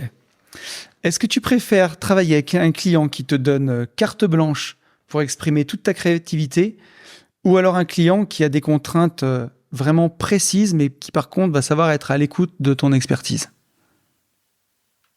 Les deux, c'est cool. Ouais. Les deux, il faut vraiment que je choisisse. Je sais pas. Ouais, mais normalement, il faut choisir. Ta carte blanche pour tout exprimer ta créativité, ou alors chouette. Il va te brider un peu, mais il écoute quand même. Les deux sont chouettes. Ok. Sur l'un, tu apportes ton expertise. Alors même limite plus le deuxième, parce que le premier, ça veut dire que ton client, il te fait totalement confiance. Donc ouais, c'est super cool, tu t'éclates. Mais tu lui apportes pas grand-chose, parce que de toute façon, quoi que tu lui proposes, il sera OK avec toi. Ok. Le deuxième, il faut que tu argumentes un peu, c'est plus sympa. Très bien. Intéressant. Est-ce que tu préfères faire un projet de A à Z, genre un projet neuf, tu vois, ou alors venir au secours d'un Airbnb tout blanc, par exemple, qui décolle pas, et grâce à tes astuces déco, arriver à augmenter les réservations, mais ça se mesure tout de suite, tu vois. Le 2, j'aime bien. Ouais, l'aspect financier qui va se mesurer pour ton client. Ça... Oui, parce que moi, dans mon business déco, il y a l'aspect financier. Ouais. Que tu n'as pas forcément chez les autres décorateurs et décoratrices. Ma déco, elle est pensée business, en fait. Et oui. Donc, si vous avez un Airbnb moche qui se loue moins que les autres... mais qui décolle pas, ce qui est intéressant, c'est de savoir pourquoi il décolle pas. Exactement. Et là, on fait l'analyse du bien. Ça, c'est intéressant. Et tu vois, alors moi, si j'avais dû répondre, je crois que j'aurais aimé ça aussi. Essayer de trouver le truc. Ouais. Ok. Tu passes pour le sauveur. Est-ce que tu préfères décorer un espace public comme, je sais pas, un café, un resto, où tout le monde va voir ton travail, tout le monde va pouvoir l'apprécier et le commenter, ou alors un espace privé d'une maison ou un appart où la personne, elle va vivre toute seule, elle va le montrer quasiment à personne, mais ça sera, il y a une personne qui pourra en profiter. Non, en public, c'est plus sympa. Ouais. Mm. Je suis d'accord Tu aussi. tu fais profiter le max de monde. Ça, là, tu vois, en ce moment, je suis en train de bosser sur une boutique. C'est chouette c'est chouette. La boutique, elle est quand même particulière parce qu'on est sur des pompes funèbres. Oui. Donc, il faut quand même adapter ta décoration pour pas. Ça, c'est un truc de fou quand tu me l'as dit. Mais c'est super chouette parce que faut que ta déco elle soit aussi réconfortante parce que quand tu vas dans ce genre de boutique, tu vas pas bien. Enfin, tu vas oui, tu vas pas de gaieté de cœur souvent. Voilà, tu vas pas avec un grand sourire. Donc là, la déco, elle va avoir tout un rôle pour pouvoir avoir ce côté réconfortant. Ouais. Et d'en faire profiter le maximum de personnes. Et tu vois, tout à l'heure, on parlait de décorer son espace de travail. On peut même décorer une boutique de pompes funèbres. Enfin, mais il y a de la déco. Il y a de la déco partout, en fait. La déco, c'est marketing. Ouais, bien sûr. Tu vas chez McDo, regarde. Ouais, complètement. Va chez Burger King, regarde. Va chez une fleuriste. Enfin, après, peut-être pas forcément les particuliers, mais dans toutes les enseignes, tout est pensé. Ouais, la déco, elle est partout, finalement. Et c'est pas que de la déco, ça va être du merchandising, ça va être de la mise en avant. Ça, tu vois, c'est des choses que je faisais quand j'ai été commerciale pour mes produits de beauté. Qu'est-ce qui va faire que ton client achète ce produit et pas le voisin ? La couleur, la mise en avant, est-ce que ton produit est sur un podium, est-ce qu'il est au ras du sol, est-ce que le placement de ton produit, tu vois. C'est ça que j'aime bien, tu sais. Souvent dans le podcast, j'en parle du discours de Steve Jobs de Stanford, qui doit dater de 2009, si je dis pas de bêtises, où il dit connecting the dots, tu sais, relier les points comme dans un coloriage, et puis à la fin, tu vois que le dessin que ça fait, même si sur le coup, tu comprends pas ce que ça dessine, et qu'en fait, parfois, quand tu veux savoir ce que tu vas faire pour la suite, plutôt que d'anticiper le futur, regardez les compétences que tu as eues dans ton passé. Et en fait, tes compétences de vente que tu as appris, de marketing, elles te servent aujourd'hui au service de ce que tu fais. Ouais. C'est ça qui est cool. C'est ça qui est trop bien, en fait. Ah ouais. C'est dingue. Tu repars pas forcément de zéro, mais ça, tu le découvres petit à petit. Ouais, exactement. Et ça, c'est chouette. Exactement. J'ai vu la même chose, tu vois, dans ma carrière de marchand de biens, où je fais de la division de terrain. Toutes mes années de travaux publics, elles me servent énormément aujourd'hui. Alors que c'est un truc que je gerbais à une époque, tu vois. Et en fait, tu te rends compte que c'est ça qui est beau dans un parcours, que toutes les cartes semblent. Là, je commence à faire trop tonton mindset. On va aller dans les questions what the fuck. Ah ouais, parce que là, c'était un peu chiant. Merci. Est-ce que tu préfères redécorer une maison hantée en travaillant uniquement de nuit, ou alors tu dois redécorer une maison et ton client, c'est un milliardaire hyper excentrique et son thème, c'est extraterrestre et licorne fluo. C'est ça tes questions what the fuck? Ok. Première. La maison hantée de nuit? Bah oui. Ah mais toi, t'es ouf, toi. Ça, c'est marrant. Ouais. Bah si.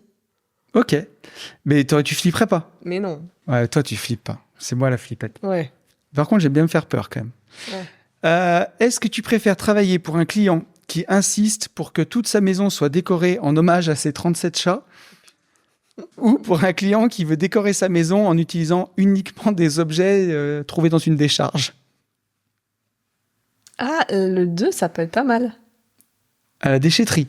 Bah ouais, parce que des fois, tu trouves des pépites. Hein. Ok. Même à Emmaüs, des fois, tu trouves des pépites. Non, la 2, ouais, ça peut être chouette. Et les minous, non. Tu veux pas poser des litières partout dans une baraque? Non. non, T'aimes pas les animaux? Si. Mais en termes de déco et en termes de projet, je préfère... Il y a plus de challenge dans la 2 que poser des litières, tu vois. Ok. Bon, j'en ai une dernière, what the fuck. Est-ce que tu préfères redécorer la même maison entièrement chaque semaine? T'as un contrat d'1 an. Tu redécores la même baraque chaque semaine pour suivant des tendances de mode, mais les plus bizarres, tu vois. Ou alors, tu dois créer une seule déco de Noël pour la maison, ultra extravagante, mais par contre, tu dois la démonter et la monter toutes les semaines. Donc, d'un côté, tu crées un style par semaine, tu crées 52 styles dans l'année, mais tu les montes pas. De l'autre, tu te fais plaisir sur une déco de Noël de folie. Par contre, tu la montes et tu la démontes toutes les semaines. Ça me rappelle quand je mettais les mises en rayon, tu sais, quand tu changeais tout le magasin C'est ça, en place. Connecting the Dots, Steve Jobs. Que tu allais à minuit dans ton magasin, tu te démontais les rayons et tu changeais de place pour que le consommateur il achète différemment. Non, j'en ai marre de monter et démonter, ça me fait chier. Donc, une déco par semaine. Une déco par semaine. Ouais, je pense que c'est pas mal Même aussi. si c'est pas ouf quand même. Hein. Ouais, ça va faire du taf, quoi. Mais bon, pour la créativité, c'est pas mal, hein, 52 fois dans l'année. Ouais, bah, on va les trouver, les 52 idées. Hein. Si en plus, ça doit être what the fuck est différente. Ouais. Chaud. Effectivement. Bon, on arrive gentiment à la fin du podcast. J'ai des questions que je pose à tous mes invités et dont j'ai envie de te parler aussi. Je voudrais juste que tu me dises un petit mot sur le cheval. Tu as parlé un peu, tu vois, que le mastermind l'année prochaine, ça pourrait être le poney. Le poney. Moi, je t'ai connue amoureuse des poneys. Je t'ai connue acheter un poney. Du coup, j'ai appris à brosser le poney, à nettoyer les sabots du poney, à promener le poney. Et maintenant, à monter sur le poney. Et j'ai toujours cru que, je fais un tout petit laïus vite fait, mais que j'étais un peu réfractaire. Je sais pas que j'aimais pas les chevaux, c'est juste que j'en ai jamais été proche, voire même j'en avais peur en fait.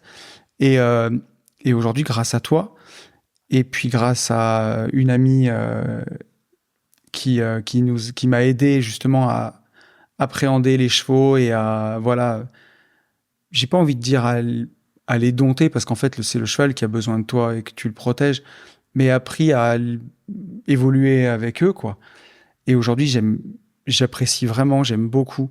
C'est pour moi un moment de déconnexion. C'est aussi un moment où, voilà, t'as pas de réseaux sociaux, t'as pas Internet, t'as rien du tout. T'es en connexion avec un animal. Et voilà, j'ai pris quelques cours pour l'instant. Hein, j'en ai encore un à la fin de la semaine. Et c'est une activité que j'aime bien, qui me fait du bien. Et voilà. Et merci. Et est-ce que tu peux nous dire un petit mot sur ta passion du cheval ? Bah, ma passion, je sais même pas d'où elle vient, parce que tu vois, mes parents, quand j'aurais posé la question pourquoi j'aime les chevaux, ils sont incapables de t'expliquer. Eux n'aiment pas les chevaux, mais ils m'ont expliqué que depuis que je suis gamine, cet animal, il me... Et effectivement, en fait, quand t'es avec ton cheval, mais comme avec d'autres animaux, hein, c'est un moment qui est hors du temps, c'est un moment qui est pour moi. Et je regarde pas mon téléphone quand je suis à cheval, je réponds même pas au téléphone quand, de toute façon, je coupe. Au moins, comme ça, je suis qu'avec mon cheval. Et quand t'es avec ton cheval, de toute façon, quand t'es avec les animaux en général, tu ne peux pas mentir, parce que sinon, il est pas... Enfin, l'animal, il n'est pas intéressé de bosser avec toi. Le cheval, il est imposant, il fait 600 kilos, mais ça reste une proie. Et du coup, il a besoin de ta présence d'humain, que tu le rassures, que tu sois là, parce que ça reste un animal extrêmement sensible. Et c'est là où il y a tout un travail de connexion entre lui et toi, et de partage. Et il faut que tu arrives à emmener ton cheval avec toi pour lui dire, allez, ok mec, t'as le choix entre bosser un peu ensemble ou on va s'amuser et manger de l'herbe, tu vois. Non, mais c'est la vérité. Oui, c'est vrai. C'est la vérité. Donc, soit ton cheval, il a préféré manger de l'herbe, hein, on va pas se mentir. Donc, il faut que tu sois assez forte en termes de conviction pour lui dire, allez, viens avec moi, ce sera marrant. Et ça, c'est tout un travail. Et c'est un moment qui est complètement hors du temps. Ouais. Et ça, c'est trop chouette. Bon, bien. Et ben, moi, en tout cas, ouais, c'est quelque chose aussi qui me fait du bien. Et ouais, je pensais pas, parce que j'en avais peur, comme tu dis, c'est un animal qui fait 600 kilos. Et en fait, quand tu comprends qu'il a besoin de toi, qu'il faut que tu le rassures, et la connexion que tu peux avoir aussi avec cet animal-là, moi, j'étais bluffé, je te l'ai dit, hein, quand j'en ai fait. Donc, c'est en centre équestre, tu te dis, c'est des animaux que tu montes qui ont l'habitude d'être montés. Mais d'un moment, je me disais, mais il connaît le chemin parce qu'il va là où je pense. Et t'as un peu l'impression d'être dans Avatar des fois, avec cette connexion. Mais c'est ça. Et en fait, finalement, non, c'est toi qui le commande, qui le guide. Tu vis le moment à deux, en fait. Tu vis le moment à deux et la force du cheval, c'est qu'il est capable de te faire sortir tes émotions. Oui. Tes émotions comme tes problèmes. Oui. Et c'est pour ça que je disais, ça peut être intéressant d'avoir un stage aussi poney. Pas forcément de lui monter dessus, hein, mais d'avoir le cheval en liberté, de lui demander d'avoir des actions parce que tu vas devoir avoir confiance en toi. Tu vas devoir t'imposer, tu vas devoir avoir une certaine posture, une certaine respiration. Et en fait, ça, c'est que du travail personnel. Ouais. Ouais, et puis tu travailles, comme tu dis, tu travailles sur toi, en fait, hein, avec un cheval aussi. Mon cheval m'a fait tout me remettre en question. Ouais. Quand je vais chercher mon cheval, je peux pas lui clasher que ça va ou que ça va pas parce que lui le sait. Bien sûr. Lui, il se calque sur ma respiration. Il sait que si mon rythme cardiaque, il est à tel battement, bah, ok, Hello, elle arrive, elle est cool. Ok, la Hello, elle arrive, elle a pas le temps, elle sort du travail, ça c'était à l'époque, tu vois, elle est pressée, elle va rester 10 minutes. Ok, là, elle vient pour qu'on aille...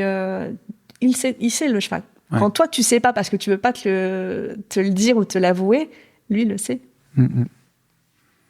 Merci. Et puis j'ai vécu les expériences aussi, mais je les garde pour les masterminds en live. Il y a des trucs que je raconte pas sur YouTube, mais ouais, le cheval, c'est comme tu dis, ils sont magiques, les poneys.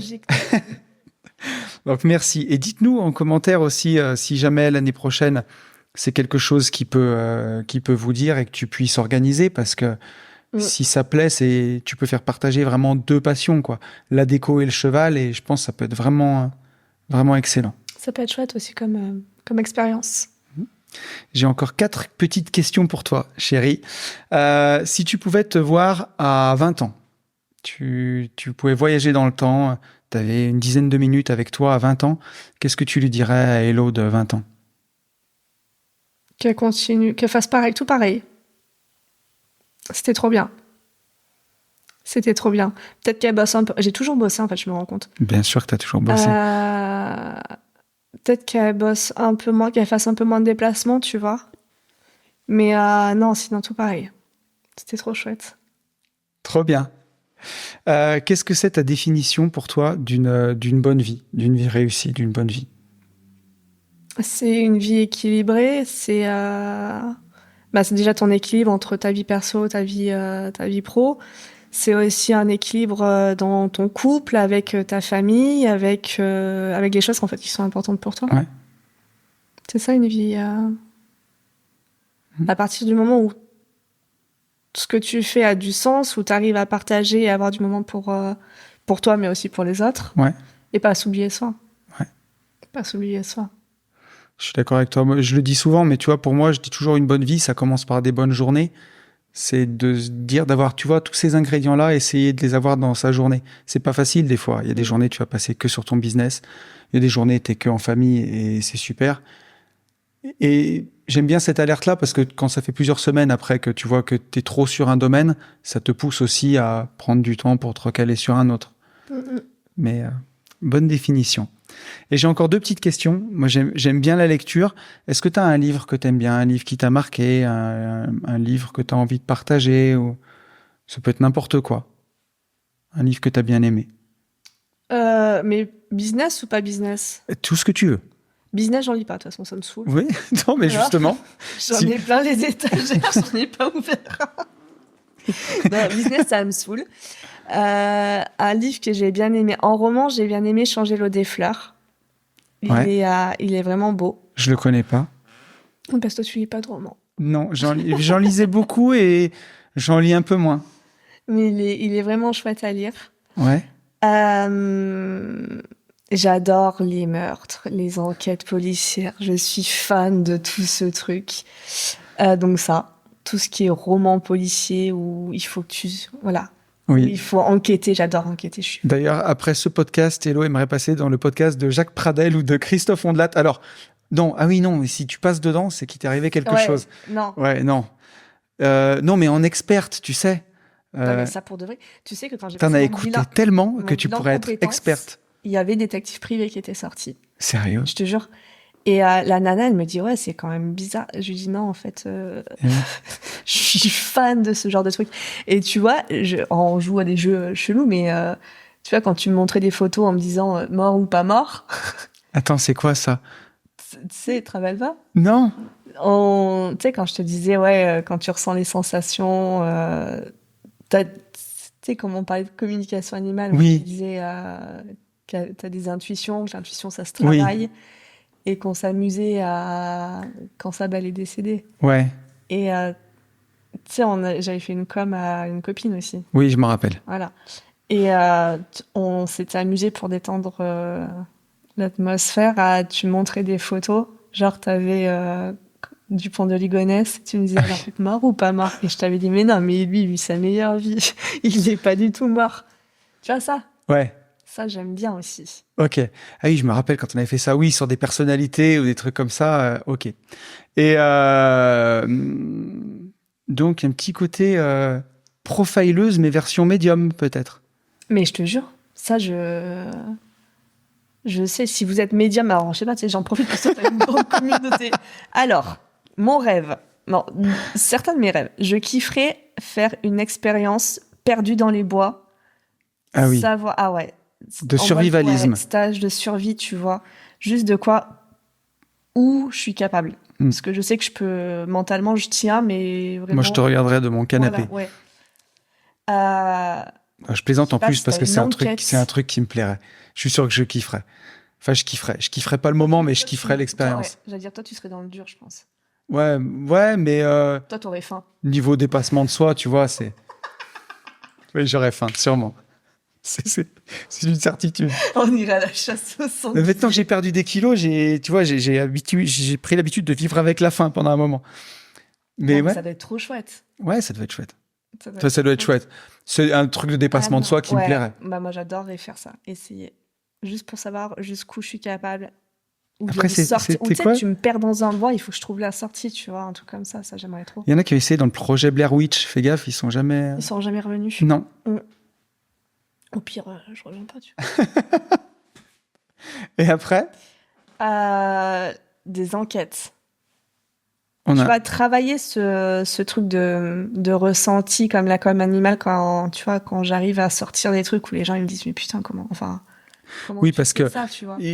Qu'on éclaircisse, que ça fasse pas private joke, mais tu fais avec les animaux, tu fais de la communication animale. Oui. On en a pas parlé, mais que pas private joke, mais que les gens comprennent bien de quoi on parle. Mais là, c'est un peu plus ésotérique, mais tu le fais plusieurs fois. Tu peux nous en parler un peu? Donc, ouais, vas-y. Enfin, comme tu as commencé d'en parler. La com animale, c'est pas un don, c'est que ça se travaille. C'est mettre à l'écoute tous tes sens. C'est un peu, j'ai l'impression comme ce que fait Alexis, tu vois. C'est bien mon Terra Coach. Oui, Alexis. Voilà. Ouais. C'est tu vas partir en sieste un peu longue où on va te faire ressentir tout ton corps, tous tes sens. Et tu vas être connecté à un animal par le biais d'une photo. Et tu vas aller poser les questions que l'on pose, que les propriétaires, les gardiens me posent pour leurs animaux. Ouais. Et des fois pour des animaux qui ont des comportements que leurs propriétaires comprennent pas vraiment, par exemple, des choses comme ça. C'est problématiques de comportement, c'est j'ai perdu mon chat, où est-ce qu'il peut être?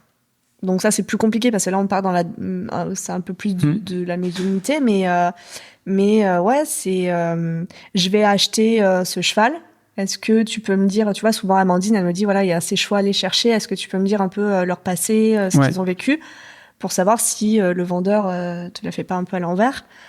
Ouais, c'est ça. Et c'est faire passer aussi que des messages. C'est pas forcément trouver des problématiques, c'est aussi faire passer des messages. Et moi, grâce à toi, j'ai vécu une expérience comme ça que je partage pas, je partage pas sur YouTube, je la garde volontairement pour moi. Mais c'est extrêmement à la fois troublant, c'est des choses qu'on s'imagine pas, ça paraît dingue, et à la fois pourtant naturel, quoi. C'est assez fou.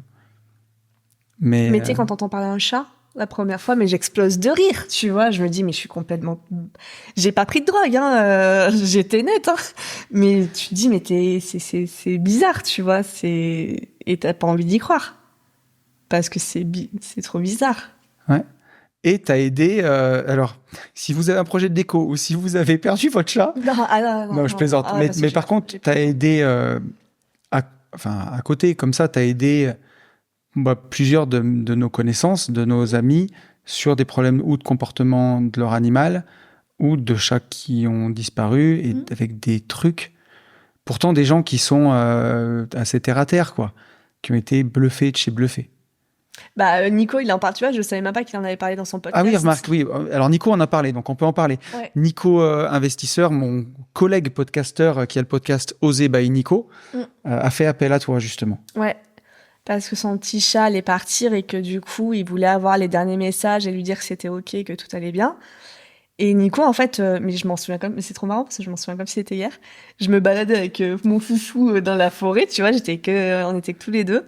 Et il m'appelle et je connais pas, tu vois. Il me dit, oui, Tony m'a filé ton numéro, est-ce que tu peux m'aider? Alors je lui dis, ouais, on tente.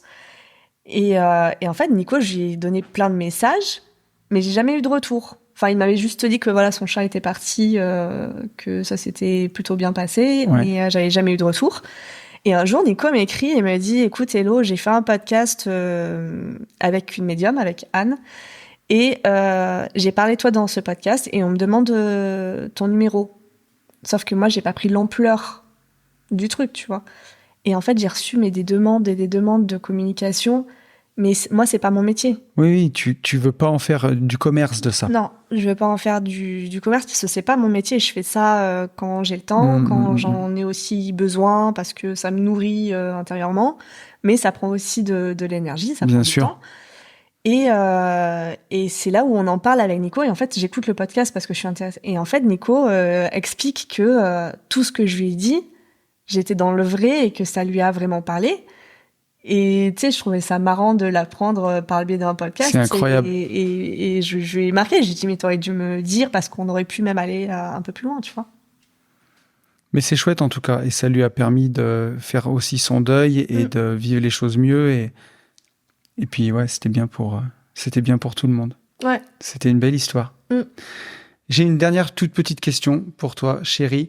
Est-ce que tu as une citation préférée ou un mantra ou quelque chose que tu t'es répété qui t'a aidé dans ta vie, dans les moments difficiles ou dans les bons moments? Quelque chose que tu as envie de partager avec les auditeurs? Marche droit devant toi, marche droit devant toi, marche droit devant toi. C'est le petit dinosaure? Non, c'est Dory. Ah oui, c'est Dory. Ça, c'est une mention pour... Bien sûr, c'est Dory. Pour John, on se l'est fait auparavant. Non, j'ai pas de... Non. Non? Je suis pas très fan. Ouais. Attends, non, mais c'est... J'ai pas de mantra que je me répète. Un petit truc, tu vois. C'est pas ça, tu vois, un pied après l'autre, avance. Il y a pas de... Au contraire, tu vois, j'ai du mal avec ce genre de truc où on te conditionne, où faut être comme ça, faut... Attends, c'est une phrase qui fait du sens pour toi, tu vois, mais c'est... Écoute-toi, quoi. Ben voilà, ça s'en est une, tu vois. Ouais, si t'as pas envie, et si un jour t'as pas envie, mais c'est pas grave. T'as le droit d'aller pas bien, t'as le droit d'aller bien, c'est pas parce que t'es sur les réseaux qu'il faut sourire tous les jours, non. Ouais, écoute-toi. Bien. Et marche droit devant toi. Bon, écoute, moi, j'en ai terminé avec toutes mes questions. Déjà, je te remercie parce que c'était pas un exercice facile. C'est dur d'avoir sa nana H24. C'est jamais naturel, mais moi, j'ai passé un excellent moment. C'était trop bien, cool. Ce podcast. Merci, chérie. Et puis, je te laisse le mot de la fin, si tu veux. Je sais pas, on peut finir comment? Si vous avez une question d'écho, n'hésitez pas à contacter Hello. Oui, ça oui. Mais non, avec un petit clap. Oui. Merci, chérie. Merci à toi. Et je vous retrouve de retour dans le studio. J'espère que le podcast vous aura plu. J'ai beaucoup aimé faire ce podcast. J'étais ravi qu'on puisse le faire ensemble aussi dans ce décor, venir au bureau, dans ces bureaux qu'Hello a décoré. Le décor qu'il y a derrière moi, c'est Hello qui l'a fait. Si vous avez des projets, n'hésitez pas à faire appel à Hello. Elle sera vraiment ravie. Le plus simple, c'est d'aller sur son Insta, @lesdécos-d'Hello. Vous avez un underscore, tiré du 8, underscore déco, underscore d'Hello. N'hésitez pas vraiment à aller la consulter et vous ne serez pas déçus, je vous le garantis. Merci à vous d'avoir écouté ce podcast. J'espère vraiment qu'il vous aura plu. Quant à moi, Je vous retrouve ici dans 15 jours. Et d'ici là, je vous souhaite le meilleur. Et vous le savez, je vous souhaite, par-dessus tout, de vivre libre.